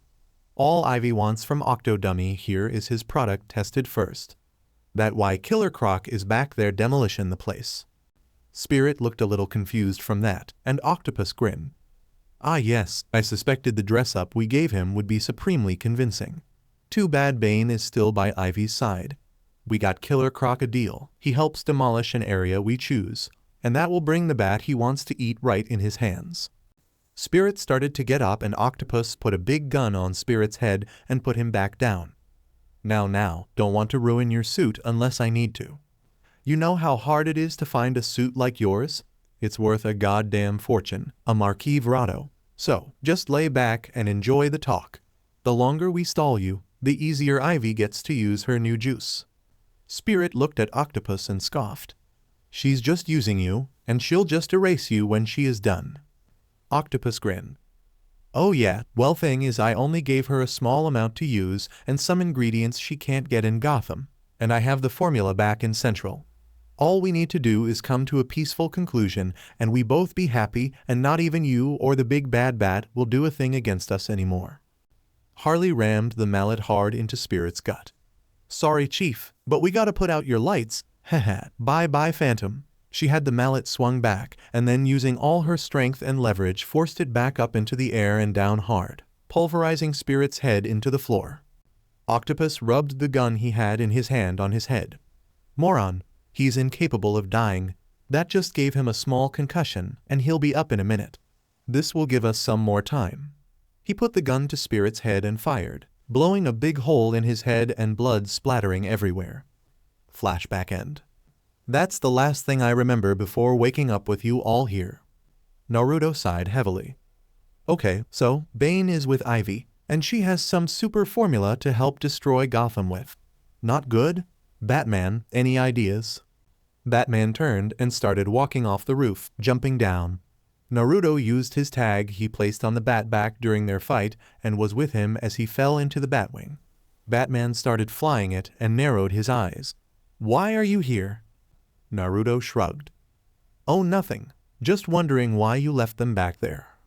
Naruto felt his seat start to click around and just levitated in the cockpit, and for good reason, as the seat ejected and Naruto was pushed back against a steel wall, and he attached himself to it. Sorry, not gonna happen. Batman stopped the Batwing. Get out. I'll do this alone. Naruto kicked the back of the front seat and groaned. Idiot. That's why the girl and boy wonders can't help you, because you don't allow them to fight the challenges. Batman looked back. They are children, and I won't just let them kill themselves if I can help it. Naruto rolled his eyes. Right? What if they are trapped by someone like Croc and you aren't around? They're dead before you can arrive, and whose fault is that? Yours, because you wouldn't allow them the training or experience needed to help you in case of situations that call for more than your regular strength. Batman was silent. Naruto spoke more. You are the loner type, I get that. But if you are such a loner, why allow them to be your sidekicks? Batman looked down, then back up. They chose this themselves. So did you?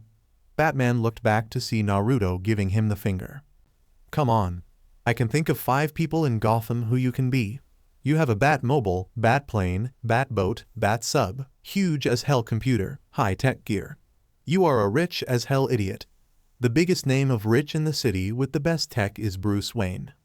Batman looked shocked. Naruto scoffed harder. Come on. That right there told me I was right. I guessed. You were either Bruce Wayne or an old as hell shithead who saved money all on his own for years to buy the gear needed from someplace and build it. You don't look or sound that old. Batman turned in his seat and stayed still. Naruto kicked the seat again. You chose to save the city, but doing it alone is bullshit. You need help. And holding that backup you need back so they can help you is going to kill you one day. How many times have they saved your life? Batman looked back. Then up. A good many, especially Robin. Naruto sighed. And he wanted out because. Batman started the Batwing, thanking his lucky stars that, even whilst knocked out, the spirit was useful enough to use the Bat Tracker to hook on either Harley or Octopus, following the trail. Batgirl kept her real self and her activities secret from him, and having her help me a lot. Naruto hummed. Gotcha. And did you mention to Batgirl that she should probably tell Robin all this so that the team could function better? Batman was silent, and Naruto nodded. I gotcha, moron. You are the one who allowed the family to be separated, by allowing Batgirl to keep herself from Robin who loved her. I see everything now. Let Spirit and Batgirl come along, will ya? They are needed to help us after all. It was a while flying, but Batman halted the plane and stayed still, before ejecting himself from the plane and gliding down to the rooftops below. Naruto used his tag to teleport behind him one more. He looked around as Batman called them in. After a while they arrived and Naruto shrugged. Don't look at me, Batman has his own agenda, I just went along for the ride. There. They looked to see glowing green from an old warehouse and Naruto slapped his helmet face. Great, already going strong. So, plan? Batgirl turned to him. Easy, go in there and get a closer look, and destroy whatever she has built. Batman nodded. Spirit ran off the roof and jumped through the window of the warehouse. What the hell? Batman zip-lined on the roof, Batgirl following. Naruto groaned as he just jumped up and walked on air to the roof. Idiot? Yes. They looked to see the Spirit was trapped in large vines with thorns bleeding from them in his body and Ivy was some looker.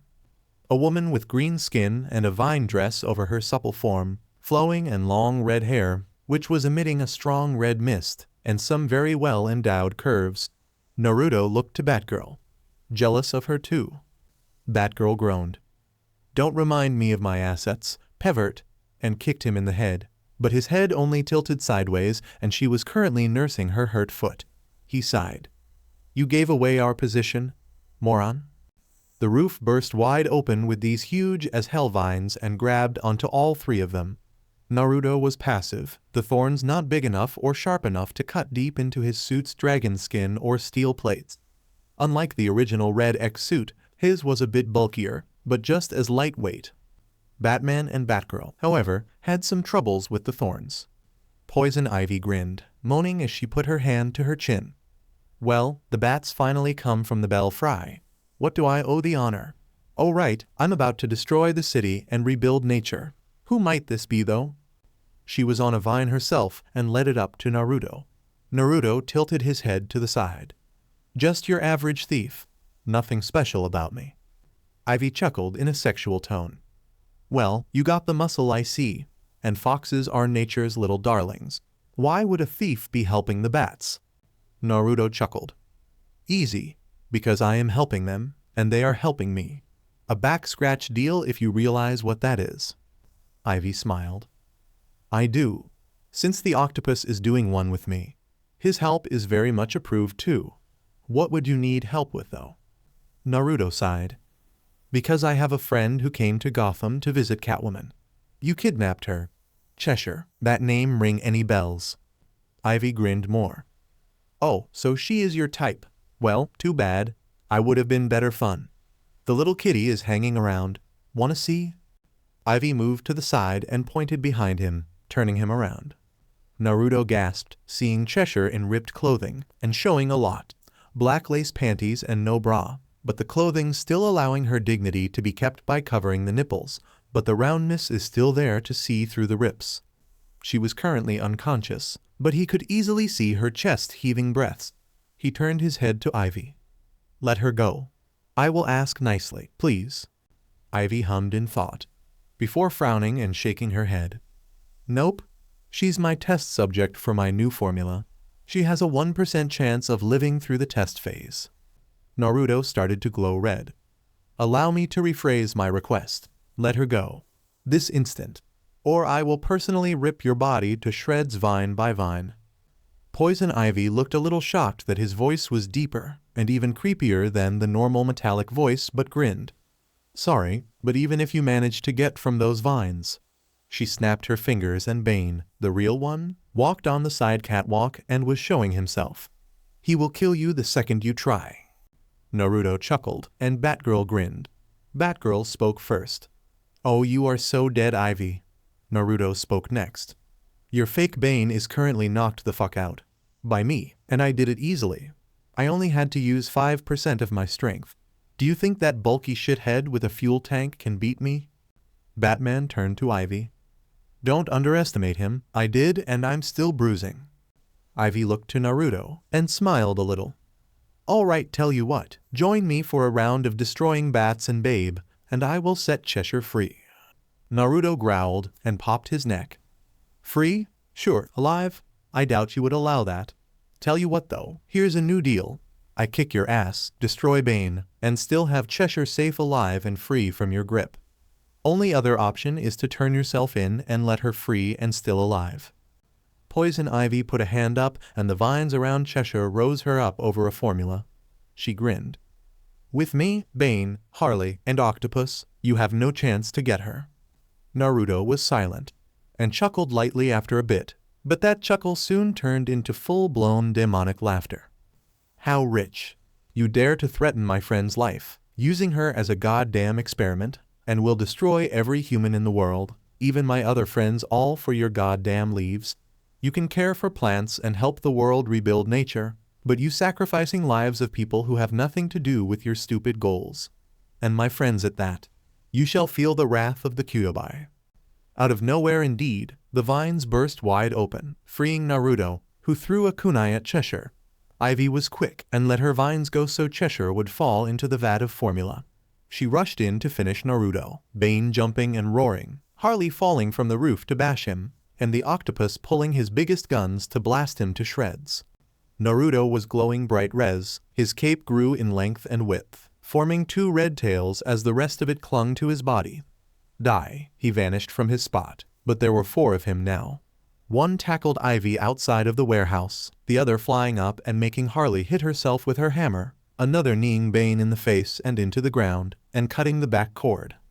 The third punched Octopus into the wall and kneed him, slapping the guns away and punching him in the head, kicking him to the ground, and then elbowing him through the catwalk and into the floor below.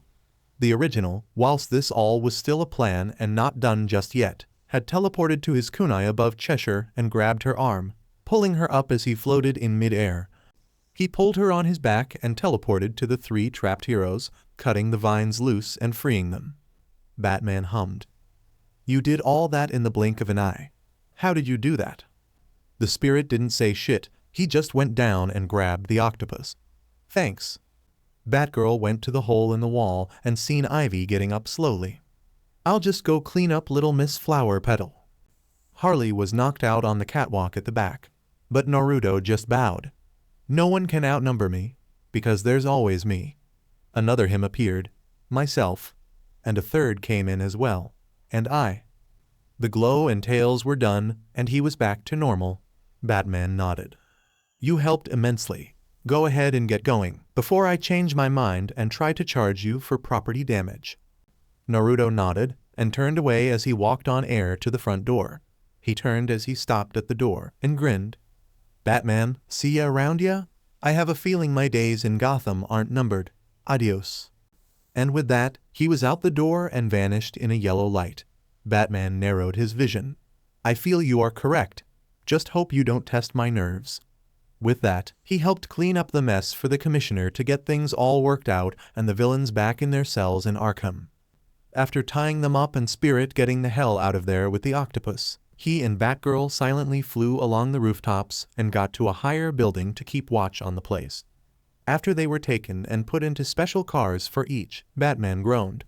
Barbara, go and follow them. Batgirl was a bit confused why he would allow her to watch over major villains like them alone, but nodded and flew off to do so. Batman stood from his knelt position and activated his fold-able batarangs, and that was when the voice started. A deep voice, almost deep enough to be a true Batman voice, spoke from thin air. Impressive, able to pick up on my presence so easily. Guess I shouldn't be too surprised. You are the original. Batman threw one behind him, and it clanked on something before flopping to the ground. That was when a person just appeared from thin air, wearing a skin-tight black suit, a utility belt, and a helmet with long ears and greaves with 3 blades on them stretching out each, and a big red bat on the muscular chest and body of the strange-looking Batman. Batman narrowed his vision to the new person. Who are you?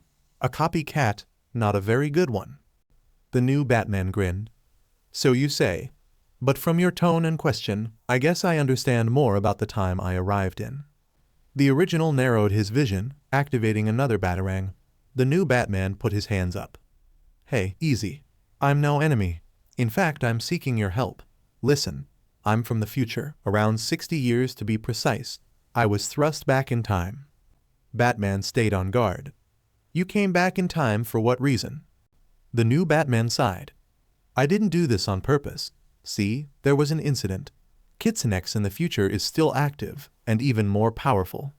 He has a damn good team with him. Jump City merged with Gotham, and he soon became a high-grade thief.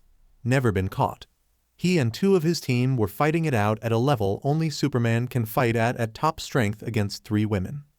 Called the X's, their powers were so immense against each other that it created a warp in space and time. One I was sucked into as I was on the roof of the building he and an enemy were on each side of, and before I could get out of the way, their powers hit and created it. I was pulled in, and from what I can remember, so was he. Batman looked neutral, and the new Batman smiled.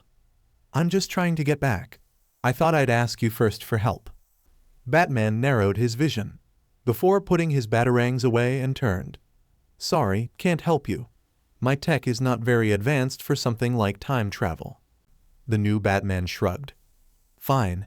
Had to give it a try though. Oh, and just so you know, Kitsune will be a massive help to you in the future, as well as a massive headache. With that, the new Batman pulled his wings from his suit and his boots fired up, and he flew into the sky, making sure to turn invisible again before being seen. Batman hummed in thought, wondering what to make of that new Batman from the future. Would he really choose another to hold his burden? He concluded if his future self would do so, he would make sure to have only someone with the right sense of justice. He flew off to update his list on Kitsune, which he was freshly creating thanks to this little incident. As he was typing everything he saw in the computer, he felt a slight electrical disturbance in the atmosphere in the Batcave that could only be a few things, and he looked back to see Batgirl and another person walking his way from the Batmobile. He knew this person.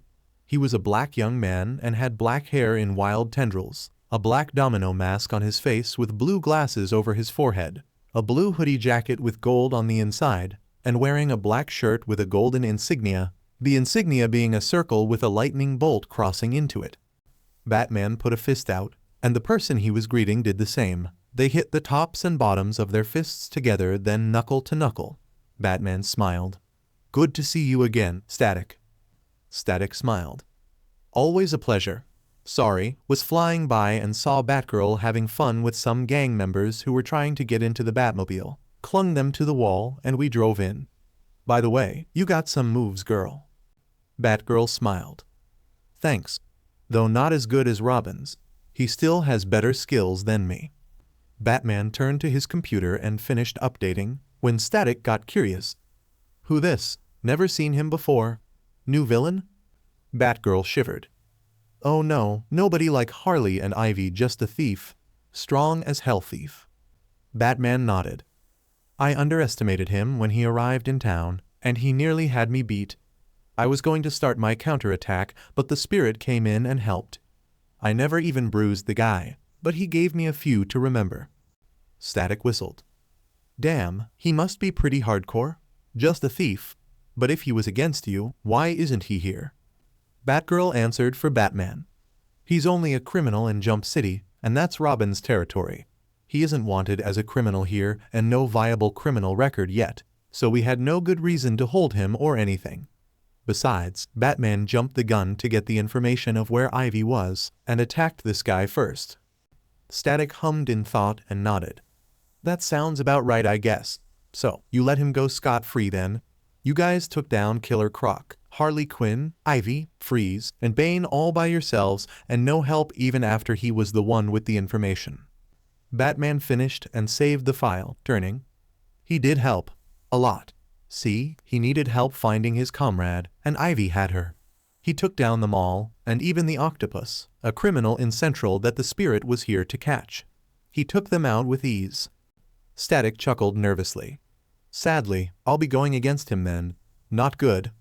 That got Batman and Batgirl a little confused. Static put a thumb up. You told me about how Robin was with the Titan, right? Well, I decided to meet them and possibly join up. I was flying my way from Dakota. Batgirl looked puzzled. Don't they need you there then? Static shrugged. Nah, I figured I get too much spotlight. I finished high school and my family and friends all accept I needed to get going. Gear, Hotstreak, Talon, and RBM are there to save the town. Besides, there aren't very many bang babies who are still so. Me and Gear, the team set up, Eben, Kanger, Slipstream. Not many villain types, and more hero types, it'll be fine. Shebang is even there to take my role as leader. Batman nodded and started his way through the cave, but Static stopped him. Hold up, I need some help before I hit jump. See, I need an alibi for my new life as a full-time hero. Think you can set me up one? Batman stopped and turned, smiling. I'll get it started as soon as possible. That was when the Bat Wave, a specialized communication for any activity. Batman got to it and seen the reports and looked shocked. Catwoman and Mr. Freeze were gone. Not good. He went to the Batmobile and started it up. Stay here, I'll be back and we'll discuss Kitsune and to make sure you know what we know. Static just looked as Batman went off, so he and Batgirl just talked for a bit about recent events. It took a while, but Batman was back, and that surprised them a bit. He came out and had a growling face on, and Batgirl knew that one. It meant something different happened. He went to his computer and got a disc out, giving it Batgirl. Take the Batwing, you and Static go to jump, and hunt those two down and drag them back. Batgirl looked shocked. They are in jump? Why would they go there? Batman stared at her. I have no idea, but the general direction points to jump. Make sure of it, I'll do my own tracking here. Static and Batgirl looked at each other, then just went and got into the Batwing and flew off. Batgirl hummed, as it felt like the Batwing was a little heavy in the hull. But she let it be, thinking maybe from the slight spill into the water still giving it some weight. She turned to Static. So, what relationship you have with Robin? I never got around to asking. Static smiled. Me and him worked together a few times here and there. We became pretty good friends. He told me a lot about you and him, and part of me wants to talk about that. But first thing is first, we get to jump and everything gets worked out. She frowned and thought of everything in the past with her and Robin, what Kitsune said, and everything, and looked forward, feeling determined. It'll get worked out. I guarantee it. And she made the plane go faster to get to jump. In jump, Naruto had returned to base, Chesher wearing his extra cloak he kept with him at all times. Thanks for the coat. And thanks again for saving my butt back there. Naruto chuckled. No worries. For the 100th time, you are my teammate and a friend, even if you do want to kill me, and I want to make sure my friends are safe. He and Chesher both went in and opened the door, and Naruto was greeted fairly differently. Jinx had jumped him hard, making him fall on his back with her hips on his stomach and her lips kissing his mask. She pulled back, pouting. Damn that mask. But I was worried. You just went off to Gotham, and Batman is one of the best. You hurt? He picked her up, hugging her as he stood and chuckled. Nah, I'm fine. He only managed a single small bruise. I gave him big ones all over. He is pretty tough. His ability to adapt to any situation and his intellect is the reason he was so tough. Now he knows what I can do a lot more than Robin, and will be able to fight me better next time. So, what's going on? Chesher, go get dressed, and I'd like my cloak back. She nodded and went to her room to change. Jinx and Naruto came in, and Naruto took off his helmet, sighing as he felt better with it off.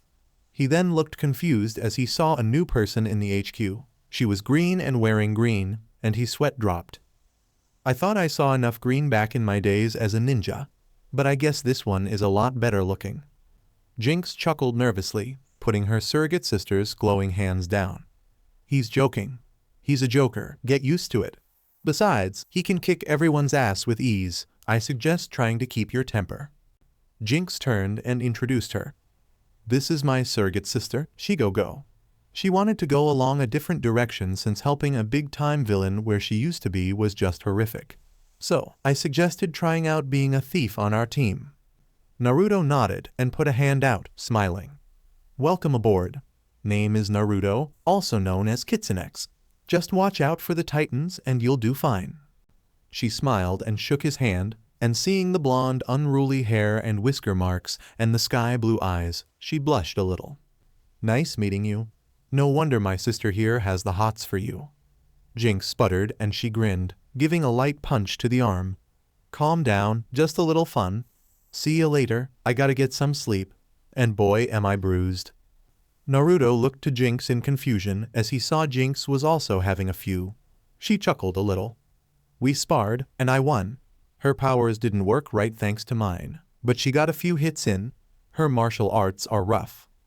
Naruto nodded and grinned. Yeah, I got an idea. Gizmo looked from the couch. He grinned evilly. That Holo-room done? I want to start your guys' training. All of them blanched at his look. But Gizmo nodded, gulping. Sure, just nothing too bad, okay?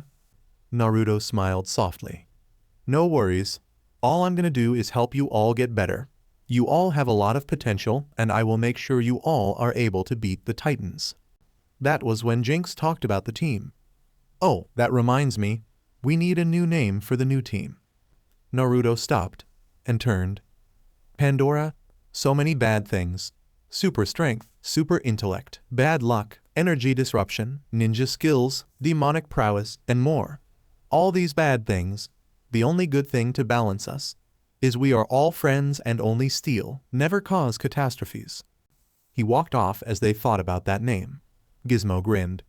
Fits pretty well. Okay, this time I will beat you, Mammoth. I made a customized map.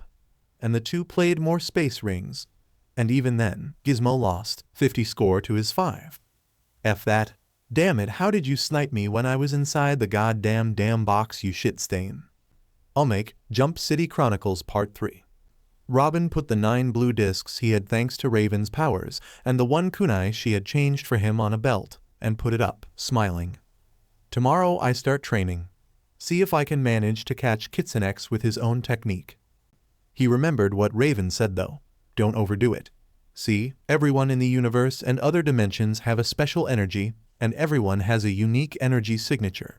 Humans, Tamaranians, this Kitsune, everyone has a specific and unique energy. But just because you can use it, doesn't mean you are like them. You aren't meta-human, but even normal humans can do special things. This will be something you alone can do, seeing as I don't feel like giving everyone this too much time and energy. He knew he was normal, but Batman was extraordinary and not a meta-human. Why couldn't he be extraordinary as well? He would figure it out one way or another, and finally be able to fight Kitsune a lot better, and manage to bring him in with his ever-growing strength. He looked to his old picture, him and Batman, and Batgirl Barbara. He closed his eyes. Sorry, but I have to find my own path. Forgive me, but this is the first step towards that. Wish you could see me now though. I am so much stronger and better than before. I can't imagine being able to grow this strong whilst still under your care, Bruce. He turned and went to train with the team outside. It was sparring day. Second Omake, Gotham Chronicles Part 1. Catwoman was frowning, being chained to a wall inside a truck, her fingers being extended so she couldn't get out easily. She saw a note fly in through the window and attach to the wall, and she read it. Dear Catwoman, sorry for the beating I gave you, but I had to in order to get Chesher back. She is safe, so be glad the kitty legacy is still alive. As a sign of goodwill for your help and cooperation, as well as care for cats such as Chesher, this note will explode and cut you free. If you ever feel like a small vacation, we got plenty of room in Jump City. See ya next time. She was confused. But then it did explode and the cuffs and strings holding her to the wall broke apart and she fell to the floor, and grinned. A vacation sounds great, but I need a little muscle if I'm going to make it there safely. She kicked the doors open and saw she was part of a caravan and jumped on the hood of the next van, smashing the windshield and bashing the driver's head into the wheel and knocking him out. She jumped off and saw it was the last van in the line and it slid to a halt along the railing of the highway on the outer limits of the city. The cops were following and stopped, getting out and telling her to freeze. She clawed a hole in the top of the van and jumped in and saw Mr. Freeze, grinning. Hey handsome, mind helping Kitty get out of here? Mr. Freeze smiled. Of course, I feel a heat wave coming. I would rather go to the North Pole. She broke his bonds and he grabbed his gun from the trunk. Get back, Kitty. He burst the door open and laughed. You freeze, blue boys. Turn all blue with the Ice Age. He blasted them and turned them to ice, the cars too. He stepped out and sighed. Fresh, cold air. Thanks. Catwoman strutted to the bridge, turning behind her. Why not a little vacation? Cool down from this heat wave that came for us? I know the perfect place. Mr. Freeze followed, smiling. After you, kitty cat. Sounds chilling. And with that, they froze the river to get across the risen bridge and towards Jump City. Anyone else have second thoughts about this? Gizmo was currently pale. Currently, they were in the Holo-room, the biggest room in the base because it needed to be for the entire team to train well. And Naruto created the mechanics of this first training spot. Space Rings, custom map. The map was a building with multiple rooms and windows with multiple floors, and Naruto, even in the game, managed to make it feel supremely real to a building in Jump, more specifically Star Labs. Now, unlike the game, the team was currently having nothing, no power-ups nor weapons. So, Mammoth couldn't do anything as great as he could in the game usually, and Gizmo had more advantage instead of being killed every damn second. Naruto smiled in front of them. Alright, see how I made it nighttime? This is a thieving mission. You are to go in and get the custom item I places on the 4th floor near the northwest corner. If you can manage to get this item without alerting my guards, then you pass. Oh, and to make sure it is more realistic, I have stolen some stun guns and gave them to my team of guards. Be careful. He vanished from sight and Shigo came up with a plan first. Alright, I had to do a few infiltrations before, so unless someone else thinks they can get this done. May I? Chesher scoffed but came up. Sorry, but I never heard of you infiltrating places before. Shigo smirked. Because I infiltrated them, they didn't know it was me. But I understand. He is trying to make us become more stealth-like, because if we want something we don't want to fight the Titans, right? Jinx smiled. You got it, sister. Chesher, let her have a chance before you totally say no to her idea. Chesher folded her arms and hummed in agitation, seeing Shigo being easily accepted like that. She nodded though. Shigo nodded back. Okay. Does anyone know the layout? Gizmo came up with a small setup in holo form. Yeah, this is what Star Labs is like for real, and if I know that Shitstain, he'd have put surprises and differences. Shigo hummed and looked at the hologram and the real thing, frowning. You're right, there are a few differences. Shigo looked it over before nodding. First thing is first, Jinx, you and Chesher go around the back and see if there is any entrances. Gizmo, kid, get up to the top of this thing. She turned to Mammoth and Hive. Alright then, since you two are more muscle, and this is a stealth training, I doubt you can do anything. So here's what you can do. Hive, go to the left side of the building and wait for my signal. Mammoth, you're with me. And with that, the team was off. Naruto chuckled as he viewed from the top of the room. Shigo's a pretty good leader here. Wonder how she'll do against my many traps. Titans Tower, 4:00 p.m. Robin was up late, as usual, and was getting some information about the hive. They were laying low after so long. He was suddenly getting a hail from somewhere and opened his communicator. Who has this frequency? He was surprised to see Batgirl on the picture, and she grinned. Come on, you should know by now me and the big bat always figure things out, especially frequencies. How you doing, Dig? Robin, aka Dig Grayson, smiled. It's been a while, for sure. So, what's got you calling me? I'm not going back to Gotham. Not yet anyway, sorry Barb.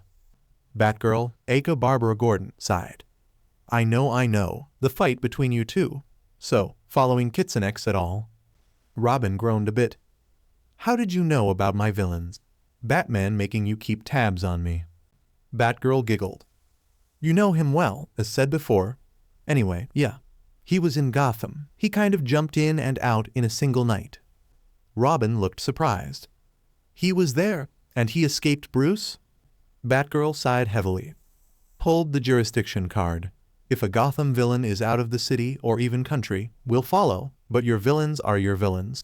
Besides, not like we'd stand a chance if he got serious. Robin looked confused from that. Batgirl chuckled. Oh, you should have seen it. He knocked Batman on his ass. If it wasn't for the spirit, I doubt Batman would only be slightly bruised. He would most likely be a bruise in the shape of a body. Robin chuckled. Sounds like Kitsune's speed. Guess even if I am being kept in check, Batman still has his code of honor. Anyway, what about it? Batgirl frowned. Actually, he helped us take down a multitude of villains we were up against last night. We were swamped.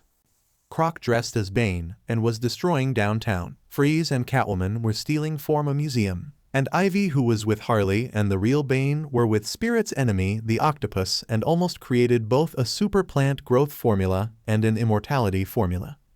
Robin groaned. Batman let you get into that danger again? Batgirl pouted. What, don't think I can take care of myself? Robin sighed, frowning. It's not that you're unskilled, but putting you in danger when you can't handle something is his speed. Batgirl smiled genuinely. I know. I did try to help, but check it. Kitsune took out Croc with ease, as well as the others almost by himself. All for the sake of helping his hive buddy Chesher. We let them go, but thing is we got a big problem in Jump. Robin groaned. Don't tell me, he brought some villains with him. It was the only reason Batgirl would effectively call him with worry and suggest this. Batgirl hummed in confirmation. Yeah, Catwoman and Freeze. They escaped the transports and headed to Jump. Oh, by the way, know this guy, D. Dick saw as the picture changed and grinned. Static, how's it going, man? Static smirked. Holding out well. We'll be seeing you in a bit, okay? Batgirl reappeared on the screen. Yeah, like he said, we're arriving to the Titans Tower in a matter of minutes. Robin nodded, smiling. I'll have everyone up and ready to meet you. Sound good? Batgirl grinned. Sure, I don't mind getting to know the team you hold in high regards. See you then. Robin closed the communicator and smiled a little. He put the thing away and turned to the alarm system. Seems you forgive me, Barbara. Thanks. He pulled the lever and the red alert was activated. It took a minute, but everyone rushed in shock, and he turned off the alert. All right, team, we got company. Sorry to wake you like that, but a few old friends are coming in to say hi. The team groaned and started going off, and he looked surprised. Hold on, guys. They'll be here in a matter of minutes. Trust me, you'll want to meet them. Starfire looked confused. But friend Robin, it is nearly morning and still dark. Cyborg groaned. Yeah, I mean, how important can this be? Robin smiled. Very important. Just wait, you'll see. Just please wait for them, okay? After a few groans and moans, they agreed. Robin nodded and started off to the roof. Relax and get some breakfast. I'll go meet them and bring them down. Beast Boy scoffed as he went to the couch. Does anyone else think he's wasting our time? Raven went to the tea maker and started making a cup. He's energetic about this, and not very stiff. He seems to hold these friends of his in high regard. Maybe they're old friends he hasn't seen in a while, but I think it's going to be a little hell in here. Starfire brightened up. Oh, I know the joys of reuniting with the old friends. I wonder who Robin can be old friends with. Anyone know? Cyborg yawned. Not really. Robin used to be in Gotham as part of the dynamic duo. Now that you mention it, I wonder why he left. Just then they heard a craft coming in and landing on the roof. Beast Boy smiled. Finally, after this I can get some sleep. It took a minute, but Robin came back down. Guys, I'd like you to meet Batgirl and Static. At the sheer mention of Batgirl, Cyborg and Beast Boy were wide awake and looked as Batgirl entered the room, waving. She grinned. How's it going, everyone? Starfire came up. Oh, it is a glorious joy to meet you, the girl of bats. Batgirl chuckled nervously. It's Batgirl, not Girl of Bats. Raven came up. It's a surprise to see you here, but yeah, forgive Starfire, her integration of our language isn't perfect. Cyborg and Beast Boy were shocked and drooling. Batgirl looked puzzled. Is it me, or do I grab attention that much? Robin glared at the two. Guys, put your mouths back on. Ugh. Oh, hey, Static, where you at? Static came in riding his flying disc, smiling. Hey Rob, you swinging man? Robin smiled, bumping fists with Static as he came into the room. Cyborg looked surprised. Hold up, who this? Static stood on his flying disc and shot some electrical fields around some of the smaller gadgets around the room, lifting them up. The name is Static. He made everything fly around a bit before setting them all down. He noticed the tea's not done and gave it a quick zap to get done. I'll put a shock to your system. He jumped off his disc, grabbing it as it shrunk in on itself and putting it in his jacket. Nice to meet you guys. He went to Cyborg first. Cyborg bumped fists with him. Pleasure's ours. Beast Boy was amazed. We got Batgirl in the tower, and a guy who has lightning for power. Robin chuckled. Not lightning. Static smirked. He's right, it's actually electromagnetism and it's very powerful. Batgirl came up to Robin as everyone was meeting. Static joined the trip because he was passing through on his way to join the team here. Beast Boy heard that. Whoa, you mean we got a new member? Static grinned. You betcha?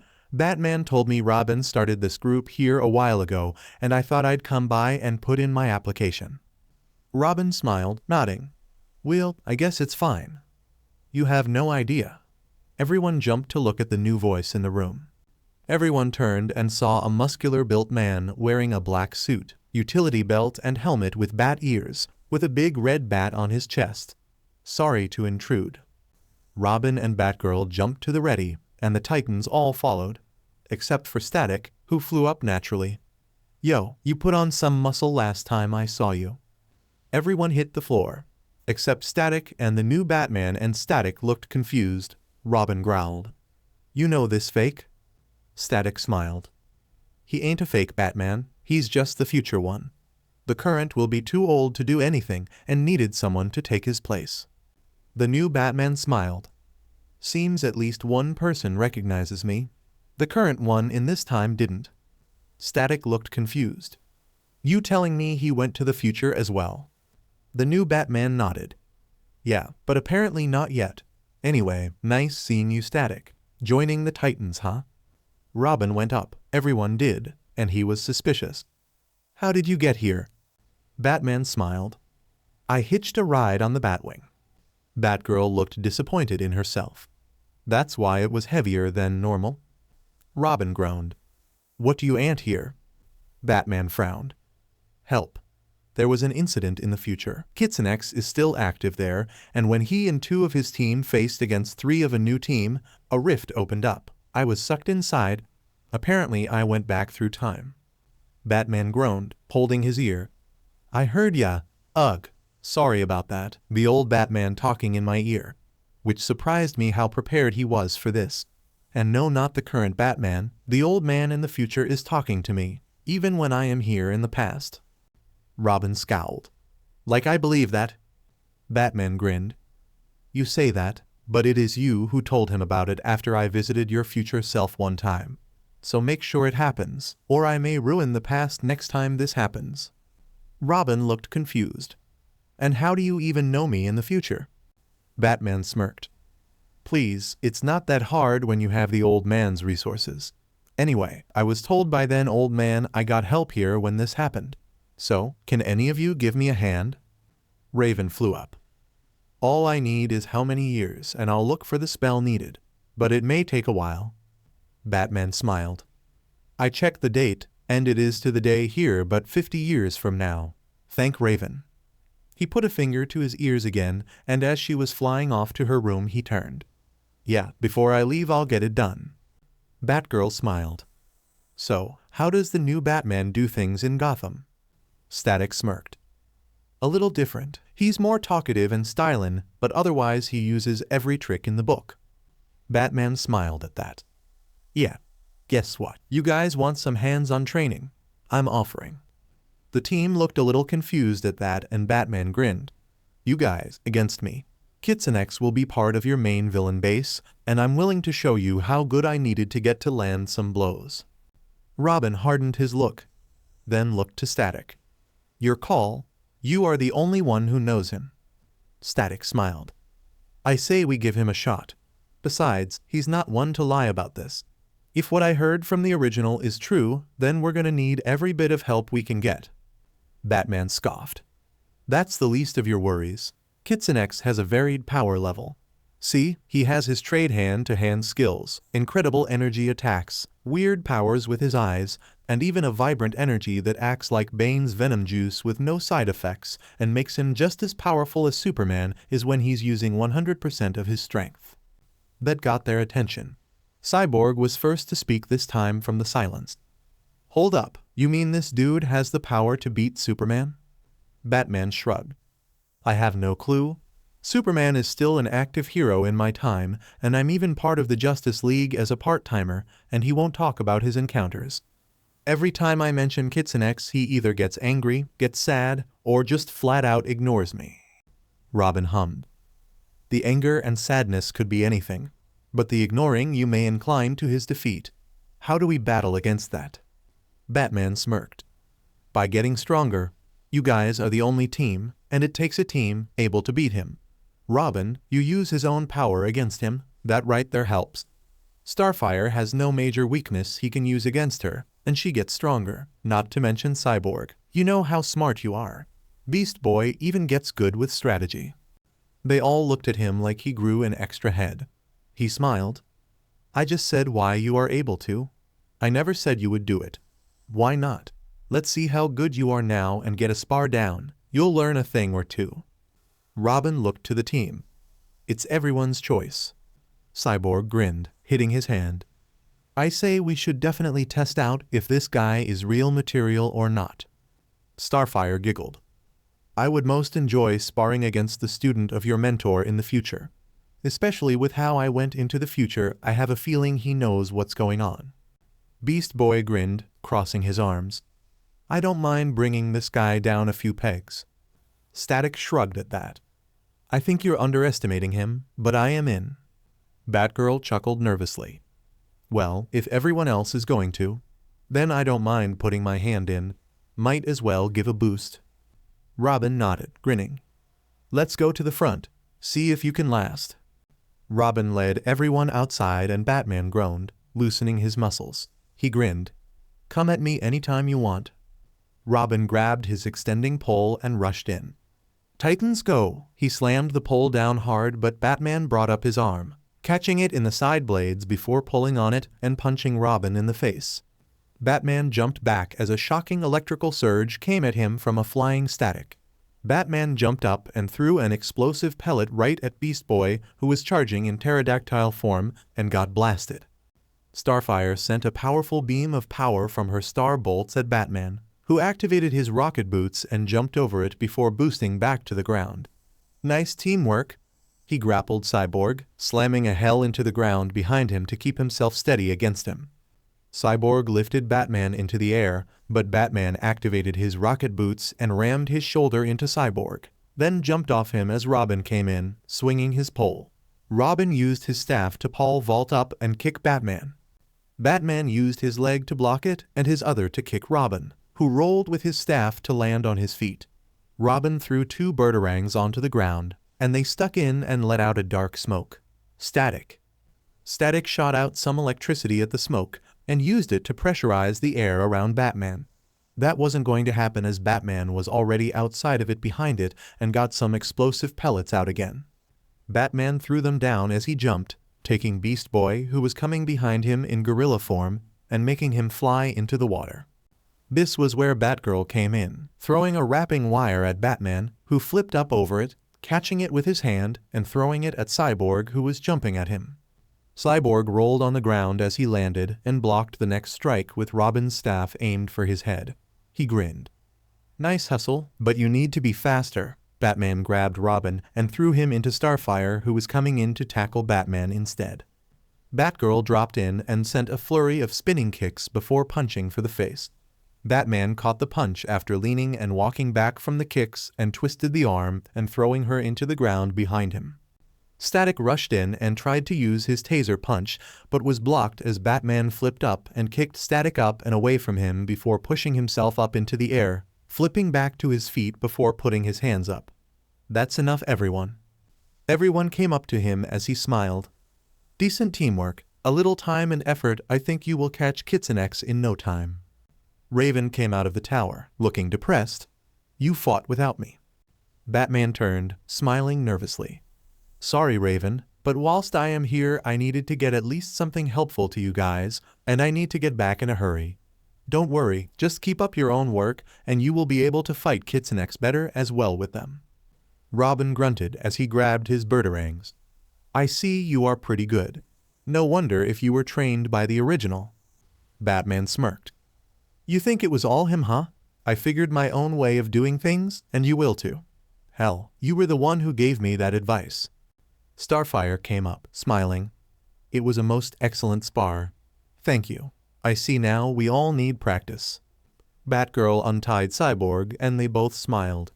Batgirl nodding and Cyborg chuckling before he spoke. And with Static joining up, I think we have a better shot. Thanks. They all went inside and Raven focused on creating the portal. Batman turned to them and smiled. This is it. Before I go, I got a bit of advice for you all. Separate advice. Robin. Batman got closer to him and smiled as he whispered in his ear. You told me once you didn't understand during this time of your life what to do, or if you would ever find someone to understand who you are and be with. Let me just say that you will find someone special and close to you. You'll even have a child. Robin looked surprised and looked at Batman, who nodded. He smiled. Thanks, I'll keep that in mind. Batman went to Cyborg and bumped fists with him. No, you are able to surpass any machine and any human with your heart and spirit. Don't let anyone hold you down. Cyborg smiled, nodding at him. Batman went to Starfire. You may not know how to say anything, but trust me, things will work out in the end. Just believe in yourself and what you want and everything will be fine. Starfire grinned, giving Batman a brief hug, which he took, and had to rub his ribs for a bit before moving on to Beast Boy. Others may think you don't know what you're doing, but your knack for strategy and combat, thanks to the Doom Patrol, will come in handy. Just keep getting better so you and your team keep growing as friends and heroes. BB chuckled, blushing a bit. Batman went to Batgirl and nodded. You'll see me in time. But here's some of your own advice. Don't take for granted what you had and lost, because it can always be fixed if you try hard enough. He walked over to Static, grinning. Keep in mind you are a great hero, and will be an even better friend to me and others than you can imagine. You've helped me and all your friends understand a better way, and you will still do so from here on out. Static nodded, accepting that advice. He stepped up as Raven opened the portal and waved to the rest. He then put a hand on Raven's shoulder. Between you and me, thank you for your help, and don't let what the future holds control your actions. You are more than just an object to your people. You are a person and a friend, as well as a capable hero. You'll understand one day, and when you do, I hope you find the one you are lucky enough to be with. He turned to everyone again. Robin, a little gift. From the old man, he said you'd understand. He activated his own batarang from his wrist and tossed it lightly to Robin, who caught it. They all looked as he was gone in the portal, and it closed on them right afterwards. Robin looked at the special design and smiled.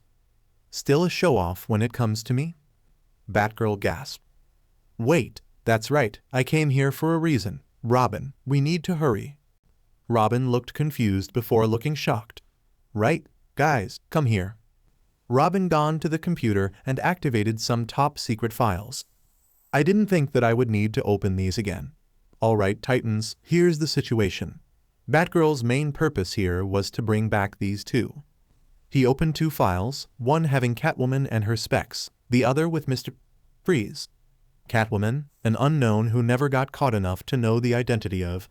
Cat Burglar has amazing acrobatics, mainly uses her sharp nails as claws and a whip that acts as her tail. No one ever caught her, and Batman usually plays her games and takes it easy on her. He shifted the main-looking file to Freeze. Mr. Freeze, aka Dr. Victor Fries. He had an accident, falling into a cryogenic solution and turned him into a cold-blooded being unable to survive in any temperature above 20 degrees. He uses a suit using lasers to cut away at diamonds to power it, and his weapon a freeze ray able to turn to ice anyone or anything instantly. They came to Jump City last night. BB looked about ready to pass out. Raven was a bit surprised, but kept her emotions in check. That's not supposed to happen. Why would they be here? Batgirl crossed her arms. Probably because Kitsune is here. We found traces of tampering to the truck and chains Catwoman was being held in. Probably him being nice to Catwoman as she isn't actually psychotic like the other villains. She only steals, but still has respect for human life, unlike Freeze, Joker, Ivy, and the like. Robin groaned. Still, this is major. How would they even find Kitsune? He is with the Hive, and the Hive have been missing in action for a while, as well as hiding somewhere we don't know. Starfire hummed. Still, if they were able to, they could find them. Kitsune might have told their location, yes. Cyborg nodded. That would hold true if Catwoman had the knowledge, but if Kitsune got in and out that easily and fast, how did he have time to tell her? Batgirl turned to them. He is able to make copies of himself, like Billy Numerous, but he doesn't use it often, as well as the fact it may not have been him who told her, but the other member of the Hive named Chesher. Static was confused. I'm not up to date on Jump or your team's villains. Mind giving me a rundown? Robin nodded. Sure, after we start getting this situation known. Freeze could attack anywhere at any time. It will be a cold day in hell right here on Earth. So alright folks, that's all for today. Stay tuned for part 4. Do subscribe, like and share for more such videos. Also check out the story and author Godospartan the Kitsune on FANFICTIONnet. Press the bell icon to be notified first on release. See you in the next video, till then goodbye.